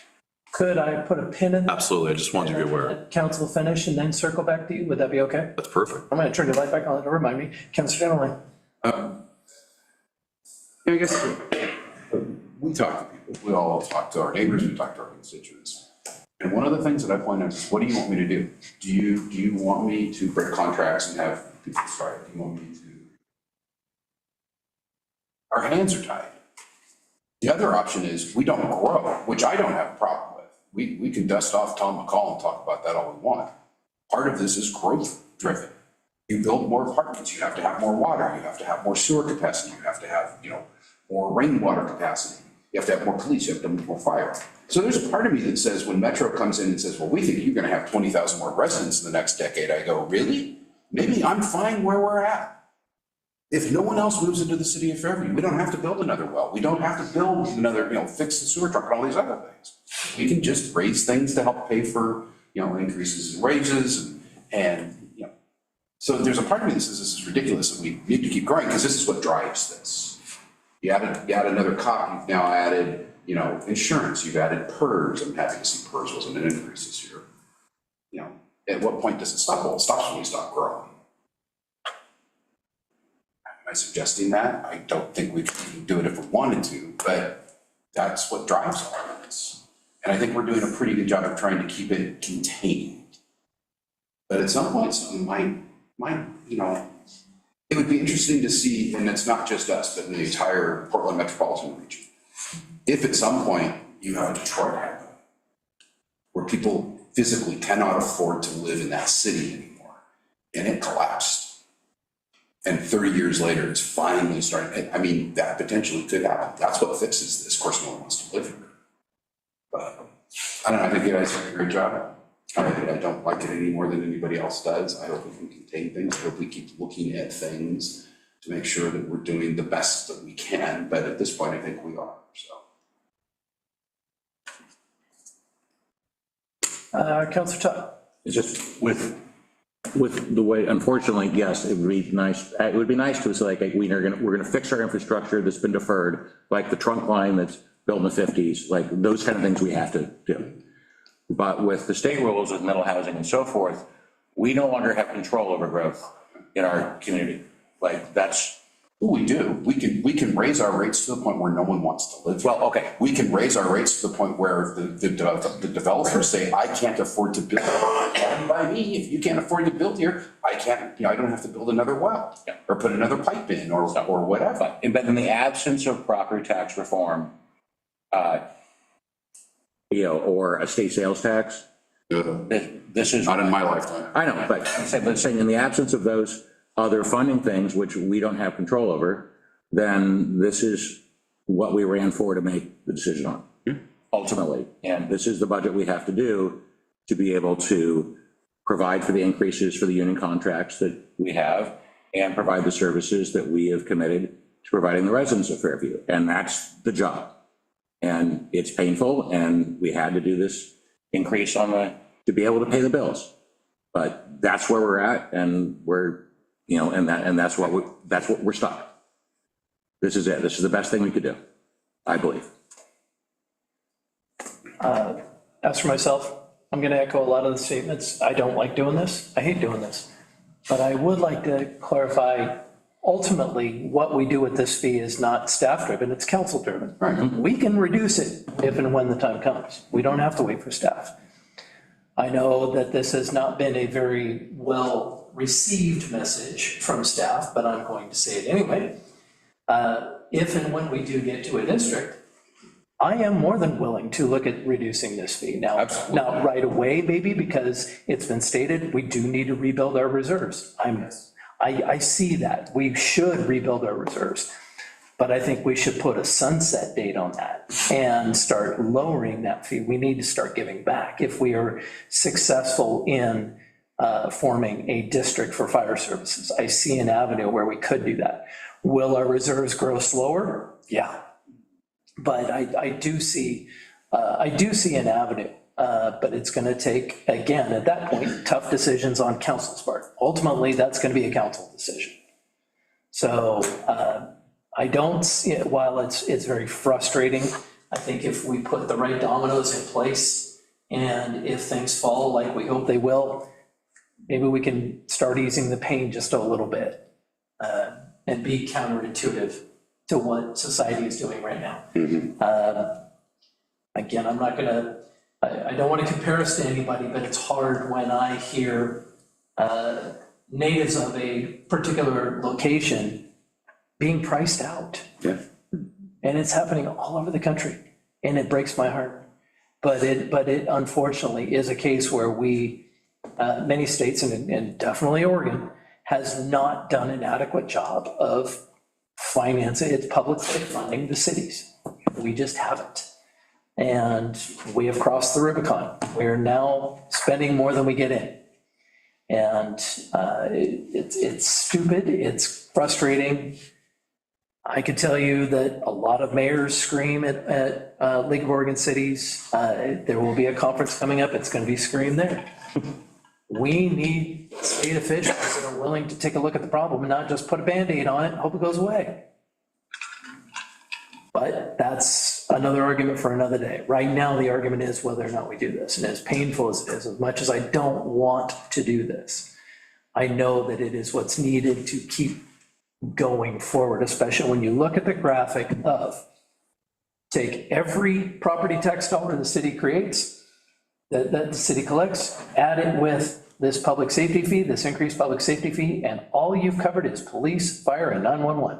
That's it. That is the situation we're facing, and those are contracts that we have no control over. We negotiate, but when they change, they change. And as we've experienced recently, when they want to severely increase that contract, when the contract is due, they will. So it's, we're just painted into a corner on this one, unfortunately. I'd like to go ahead and go to city manager because he has not had a chance to speak, and then I'll circle back. Thank you, Mayor. I did want to say one thing, if I may, just, and you are correct, if we get to a district, and as I'm working on, of course, council has the authority and will approve a contract or not approve a contract with the sheriff's office. I've already met with the sheriff, and Council Marker, she said she would come, and I've put that out in 2 different newsletters I sent to the council. There's the date marked, July, that she will be here to give the presentation. And so she will be here, but we've already met initially with her and her team, and we're looking at a reduction of service, not necessarily, we'll see, but a reduction in cost at least, and coming up with different options. And it was a very good meeting because I learned a lot more about the Troutdale situation from their perspective, and so I'm learning more and more. But at any rate, the point is that if we go with a contract that's less than, and we get to a fire district, yeah, we can look at our public safety fees. I mean, it's all about balancing at that point. But this is I think it's a really good opportunity to be proud that this is the first budget that you've had in, I don't know how long, many years, that's actually balanced without using cash balance. You actually, if Ann's projections, which are usually really spot on, come out, you're about $400,000 more at the end of the year than you were starting before, in the general fund at least. So that's something to be proud of. You're not spending on our general fund because we didn't have money to spend on general fund. It wouldn't have lasted. So a couple of things here. I just want to give a quick update on the plan. If the council chooses to adopt as the budget committee had approved, then, first of all, we'll be putting on the website, we'll be putting, social media. We're going to be preparing inside plans so that when people call or people come in, we have information for utilities. We're going to be working to make sure all our employees are aware, but they're channeling it to the right place. We'll do printed out brochures. I was just talking to some of our staff today. I wanted to, it's something I'd suggested to the council before, which I'm willing to do, put together a little paper proposal here, but basically going out and doing presentations in neighborhoods. I'm happy to do that. I would enjoy having no more than 3 counselors at each one of those. So we don't have to publicly advertise them, but I mean, we'll advertise it when there's a meeting. It would be to talk about our city's expenditures and revenues, to show charts of our public safety fees and what they get for it, and also talking a little bit about the fire district, what's coming for us. So just some thoughts I threw out there, looking at like Pelfrey Park, I divided up the city, just areas. Pelfrey Park, Fairview Community Park, and as a backup, we could come in here if necessary, trying to get them out of the city hall. That was Debbie's idea on the Fairview Community Park. Fairview Elementary School, that was Hiro's idea, to try to get people into a little more neutral ground. And then also, I would even offer one online and advertise it. People wanted to do an online one, so we could do on and allow that. And I was also, just threw out some times, and I want to get some ideas from council. I was throwing out Wednesdays that we don't have council meetings because we already have Wednesdays open. So I threw out like June 10th, June 24th, July 8th, my classes, July 29th, looking at 6 o'clock to 7. Also, yeah, and if the council wanted to do this more after we've already announced to the public, like mid-July through August, then we could place it in the quarterly newsletter. Otherwise, we do it sooner. Anyway, that was some things I've been working on, and I know the council expressed some interest in that. I'm more than happy to put together.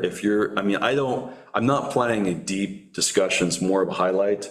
So I feel comfortable putting it together and presenting it, but if council wants, I can bring up the next council meeting, a more in-depth discussion, whatever you're looking for. But I am more than happy to put together a program, inform you all, invite you, and work on letting our citizens know. Can I make a Absolutely. suggestion? Please. You passed over 20% of the Fairview population. You left 20% out. And they're the ones that this is going to affect more than almost anybody else. So can we have one at the Fork or something over there so that we can reach out to the people at the Oaks in the Woods? Yeah. That's 20% of our population. I wasn't excluding them, I was, I know. the map, Yeah. central. But I would. Yeah, I can have one over there too, if you want. Mr. Mayor, I have a question for you that's been bothering me all night long. When you were a city councilor here, okay, and Brian Cooper, I don't even think he was the mayor yet, you had Owen there, okay? My question to you is, what were you guys doing back in the day where you had Fairview as a cash-rich city that we're not doing today? Is there anything that we could do that you were doing before that we're not doing today? Honestly, I don't think I had served on budget committees dating back to 2011 when we were cutting public works staff, so I honestly don't recall a time when we were a cash-rich situation. I think we borrowed from Peter to pay Paul. We had as we have learned over the last year, that we had a finance department that got a little bit creative with the numbers as far as where the money came from. And we now have a finance department that is trying to do things, working on doing things the right way, the proper way, the legal way. And the unfortunate circumstance, or the unfortunate byproduct of that, is it's not as easy to shuffle money around or to make things look better than it really is. I don't think we've ever been a cash-rich city. Maybe in early 2000, when we built this city hall, maybe. We were doing a lot of building then, in the early 2000s. I'm sure the permit fees and the SCC fees were flowing in quite free, but I do not personally recall a time, and I've been involved in some way, shape, or form since '06. I don't recall a time when we've been cash-rich. It's usually been a struggle of some way, shape, or form. My personal opinion is this struggle has reached a higher level than in years past that I can recall. But I've always remembered struggles. That's why we kicked the can down the road so many times on maintaining this building. Yeah. No, we can't afford to do that. We can't afford not to do it. Well, nope, we're not going to do it. We're not going to spend the money on it. So it's, yeah, I wish, I don't recall a time when we've been that good. May I add one thing, Mayor? Sure. And Councilor Marker, back in 2011, back in 2000, these were our property taxes. These are our expenses. Today, property taxes, expenses, Yeah. that's what's happened. It's been tough. Thank you. Are there any other comments or discussion issues? Okay. With that, we're coming to that point. I'll take I'll entertain a motion on this resolution. Yeah, make a motion to approve resolution 20-2026 with adjustments made by staff.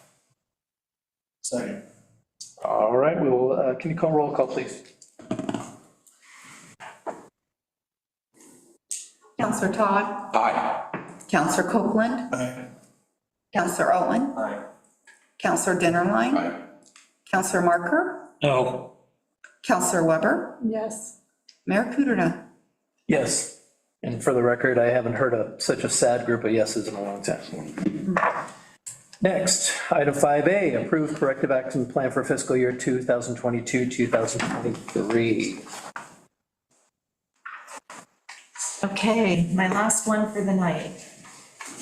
You know, So- these promises. We have a corrective action plan for the city, as we did for the Urban Renewal Agency. There are quite a few more for the city than the agency, and there are some new ones on there as well. I did get some questions regarding specific deficiencies that I hope to have the answers for tonight. A lot of it's the same. Deficiency 2 is a new one from the previous audits. It has to do with bank reconciliations, having errors or omissions, and then requiring adjustments in subsequent years. That is why I gave you the copies of the journal entries that you have in front of you. That are so easy to read. I know, I'm sorry. I had to take that shot, I apologize. Depends on how the auditors format them, and those were the journal entries that were made for the 2022-23 audit.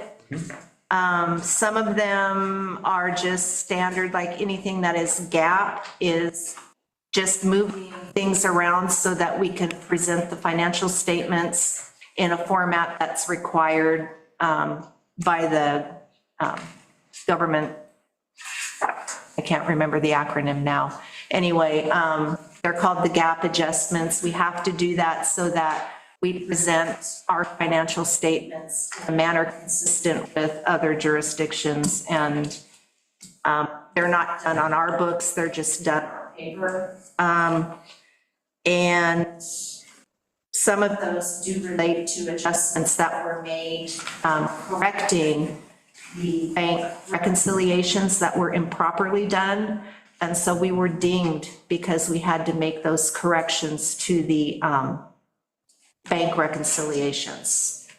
But those are the journal entries that were made for the audit year.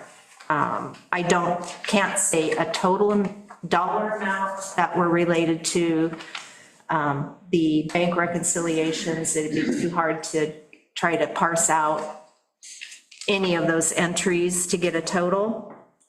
And then deficiency 3 is a new one. We had to make an adjustment because retainage wasn't recorded correctly. The retainage was for the food court and for some sidewalk repairs that were done.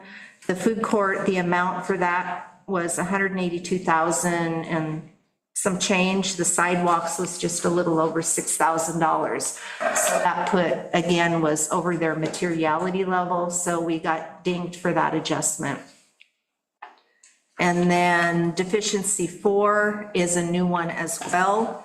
That was the interest allocations from the local government investment pool was allocated incorrectly because the payables for the Urban Renewal Agency was paid for out of city funds, and money from the agency's LGIP account was supposed to be moved to the city's LGIP account, which was never done. And so the interest that was given to the agency was interest that was money that should have been the city's. And that was a period of 3 years. I do have amounts for that for 24 or 22, 23. It was $163,000 that should have gone to the city.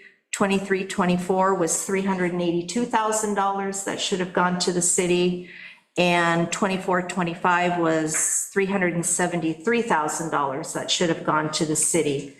So in total, I adjusted interest allocations from the agency to the city, and it totaled $919,531. Then that again is a material amount, and so we were dinged for that as well. I believe that was all the questions I had on the deficiencies. The rest of them were pretty much the same. Internal controls back then were an issue. They have been corrected, but we are still going to see that because they weren't corrected back then. So as we progress, when we get to closer to catching up on the audits, some of these should drop off. Deficiency 8 was a new one. Capital assets were being accounted for on a spreadsheet. Depreciation was calculated in a spreadsheet. The auditors found that wasn't the most appropriate way to be doing it or accurate way, whatever they felt. They suggested we find a different way. We are currently working with our consultants, Marina and Company, in putting the assets into Tyler. So that should be done by the end of this month. We should have all of our assets in Tyler. And then we will have an easier way to calculate depreciation, and that should make our auditors happy. And we shouldn't, again, we'll see it in the audits up until now, when we do the audit for 25, 26. So they can choose to keep that on this report as well. But as things come up, we are working on it, and when we get caught up, we should start having clean audits with no deficiencies, and I'll be happy. Any questions? What to do with yourself? Oh, there's plenty to do. This is actually just a housekeeping on the agenda. The motion to approve this it's not on there, is it? Is it 21-2026? It doesn't have a number on our agenda. It's item 5A. Nope, there's no motion number. I'm looking. Oh, just a motion, that's why. It doesn't You have just a approve it, resolution it's number. not by resolution. And I did forget to say that this plan, again, is a requirement of the I just state. want to make sure we didn't do it wrong. No, You just have to. you just have to approve it. First off, thank you. Thank you for cleaning this up. It's not a lot of fun to come into somebody else's house and clean up the mess that was left behind. I should have a forehead-sized dent right here, because I recall being on the audit committee in either 2016, 17, or 18, and it was probably all 3 years, to be honest with you, where it was recommended, stop doing this in a spreadsheet, start doing this in Tyler. And there was a lot of pushback at that point. Well, we're not ready, it's not there, it's, you name the excuse was given. And to hear it again is maddening, that we're now in 2026 and still talking about those budgets. Yeah, so with that, that's just my. The city spent a lot of money on the ERP system that we currently have. And unfortunately, when I started, it was only being used about 25%. Yeah. Changing that. that helps finance staff to be able to, I mean, we don't need the number of staff that if you're doing everything manually, you need more staff. It's more efficient, it's more accurate, and the audit trail is better. Yes. So. It was a biplane, now it's a commercial. That's good. I do have a question regarding the funds, and you had listed a few years, 250, 300, 300, that were that should have gone into the city's fund and went to URAs or done other funds. Am I to assume correctly that that has been, at least the record of where that money should be, has been corrected? The allocations were redone month by month in all of those years. It affected every fund the city has, not just the general fund. If you recall, we came to council, I can't remember the meeting date, but we combined those two LGIP accounts.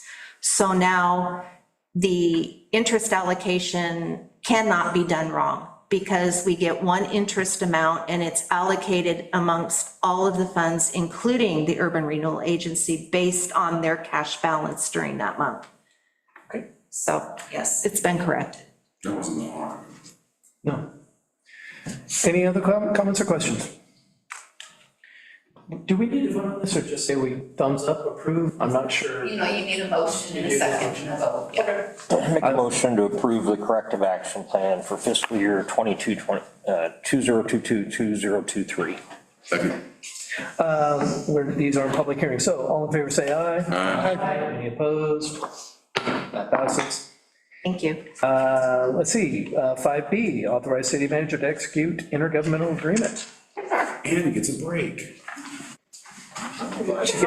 She gets to breathe. Whatever.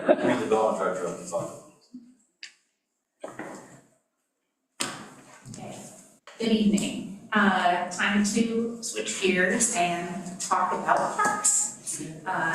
So this evening, we'll see if this will work. Here, hold on. You want me to take the keyboard? Now try. Okay, so I'm going to go through some slides just to kind of give a little bit of an overview and refresher of the Metro local share funding source. We'll talk about a little bit about the project scope and the proposal, what the request is, and next steps. It did work. You'll have to click in I know. the slide again. There you go. Right. So in 2019, a bond measure was approved in the metro region to fund investments in parks with the purpose of connecting people to nature. And the local share is the 92 million that was part of that bond to support projects in each jurisdiction in the metro region. Each jurisdiction was given a specific funding allocation. And this is something that Metro has used over many years, and the city has actually benefited from in previous years to fund our natural area parks, including improvements at Salish Ponds. So again, we're talking about connections to nature here. So these funds are specifically targeted to 5 different categories. It can be land acquisition, fish and wildlife habitat, access to park and natural areas, design and construction of trails, and enhanced learning or environmental facilities. So this is really, all things that fit within what we're doing in our natural areas and at Salish Ponds. And we are put together a proposal for improvements that would fit within those 5 different types of expenditures. We are eligible to receive $640,683, and we plan to use every penny of that. Back in 2021, so quite a while back, staff talked with the city council about different options for park improvements. Salish Pond was one of the ones discussed and kind of rose to the top because It is a park that's in the Parks Master Plan. There are some specific improvements that were identified through community outreach back in 2017. We met with Metro staff, toured the park at the time. They really thought that the park improvements would fit within the bond criteria. And we have continued running with that idea in the last couple of years. I know there's been a large gap in time since this was last kind of initiated and talked about, but due to all the turnover with department management in Public Works and just kind of lack of capacity, it didn't move forward back in 2019. So fast forward to 2025, Metro said, hey, Fairview, we really need to get you under an IGA and get you moving with your project because we need all cities to be under contract with Metro by the end of the 2025-2026 fiscal year. So Nate Midgley, our project manager in Public Works, and I have been working together, again, looking at these past documents of the Parks Master Plan and public feedback, working with Metro to come up with a proposal. So right now we have a draft scope of work and it includes improved ADA access, ADA parking, and an ADA accessible pathway from the back of the Reynolds School District parking lot, South Ponds Elementary School, up to the ADA accessible fishing platform. So we have started having conversations with the Reynolds School District about how we could make those improvements. We will need to secure an easement. We have an informal agreement with the school district to use those parking spaces when school is not in session. But as part of the Metro requirement, we do need to formally create an easement. So we're just kind of still figuring that out with the school district. Also included in the scope is the idea to remove the existing concrete bathroom, which I know was put together with, it was a labor of love when that was installed many years ago. Unfortunately, it's really been abused and it's been locked and unused for over 10 years. So the idea is, I think the feedback that we've gotten is we just don't have the resources to maintain it open at that location in a safe manner, a safe and clean manner. And one of the improvements that's been identified at the pond and in the master plan is a picnic shelter. So we were looking at that general area to install a picnic shelter, which is kind of at the confluence of different pathways in between the two ponds. We're looking at creating some new fishing platforms over on East Pond, which is a pond that isn't stocked. There are 2 docks there. So that's one thing that we're looking at. And then just updating and replacing the wayfinding and the informational signage. There are some kind of kiosks in the park. The structures really need to be replaced. They're in very poor condition. The actual signs are just faded and outdated. One is completely missing. So we want to get that back up there so it can really serve an educational purpose for the park. And then improve the signage so that people know where to get to the, how to get to the park, where to park, really where it's located. There's some information, but for example, there are some parking spaces in the lodges at Salish Pond apartment complex, poorly signed. We want to make sure that it's very clear what parking spaces are allocated there. That is secured through an easement currently. And how to get to the ADA parking spaces in the back of the elementary school parking lot. We have been exploring the idea of creating a more formal parallel parking lot along Gleason, which is something that was identified 10 or 15 years ago. There were some studies, community outreach done to look at different locations for better parking serving Salish Ponds, and that was the top location that was identified. There were some different designs done. we kind of, we talked about it with Multnomah County because that is a shared road between Multnomah County on the north side and Gresham on the south side. However, we're running into some challenges, I think, with the bond stipulation, which says that we need to, the improvements that are paid for through the bond need to continue to be there through 2050. And if they are removed for any reason, then the city's on the hook to repay Metro for the cost of those improvements. And with a road that's not built out to its long-term cross-section, and road improvements, the likelihood is maybe slim that road is going to get expanded, but you sort of never know. And the fact that it's a Gresham and Multnomah County kind of shared facility, it just makes that certainty challenging in terms of having parking there for the long term. So we're kind of shifting our thinking and seeing what else we could do to really just improve the parking areas that we have access to now, and then put in some additional funds to other improvements that are on the city's park property. And then last thing, the Metro requires that we do a good amount of engagement as part of this process, so we have allocated a small amount of money to work with somebody to just help us engage the community around the improvements.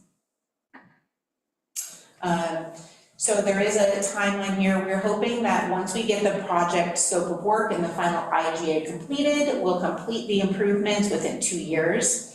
The actual bond parameters require that the project be completed within 10 years by 2036. So we need to get into this IGA with Metro, and I talked a little bit about all of this, I guess, a couple minutes ago. So we're still kind of working through the final arrangements, and in the meantime, Metro provides an opportunity for more general IGA that we can enter into. So this evening, the request is for council to authorize the city manager to enter into this general IGA that doesn't include the specific scope of work and costs for each of the individual items. That will kind of secure our place to receive the bond funding. And then once we finish the proposed scope of work and the costs, we'll update the IGA, so we will need to come back to the council for you to approve the final project scope. And then there'll just be an update to the IGA, and we'll be able to move forward with the improvements. I'm happy to answer any questions. Council Mark? The gate back there, the big green gate, is anybody going to oversee that on days when the park is open? Are they gonna leave the gate open all the time, or are they gonna close it? Because there isn't a lot of room to get through there when the gate's closed. Okay, sorry, which gate are you talking to? Talking about the gate that's right there by the elementary school. Yeah. That's the one I'm talking about. We haven't discussed that as part of this project. So, yeah, that would be something that we could certainly take a look at. Okay, thank you. Yeah. Council Todd? I think we should get our share of Metro's money and use it to fix our parks. We are on the hook to do it, so let's do it. Yeah. Let's spend that money where it was meant to. Any other comments or questions? Without that, I'll entertain a motion. Motion to approve resolution 22-2026. Second. We have a motion and a second. All in favor, say aye. Aye. Any opposed? There we go. Move forth. Let's see. Do we have any citizens wishing to speak on non-agenda items? No requests were received. All right, with that, we'll. Motion to adjourn. There it is. Second. All in favor, say aye. Aye. Any opposed? We're out. See that? 23rd. Motioned and who seconded? Just make something up. I think Steve might. That means we can. Did y'all say aye though, or did you say no? I said aye. Okay.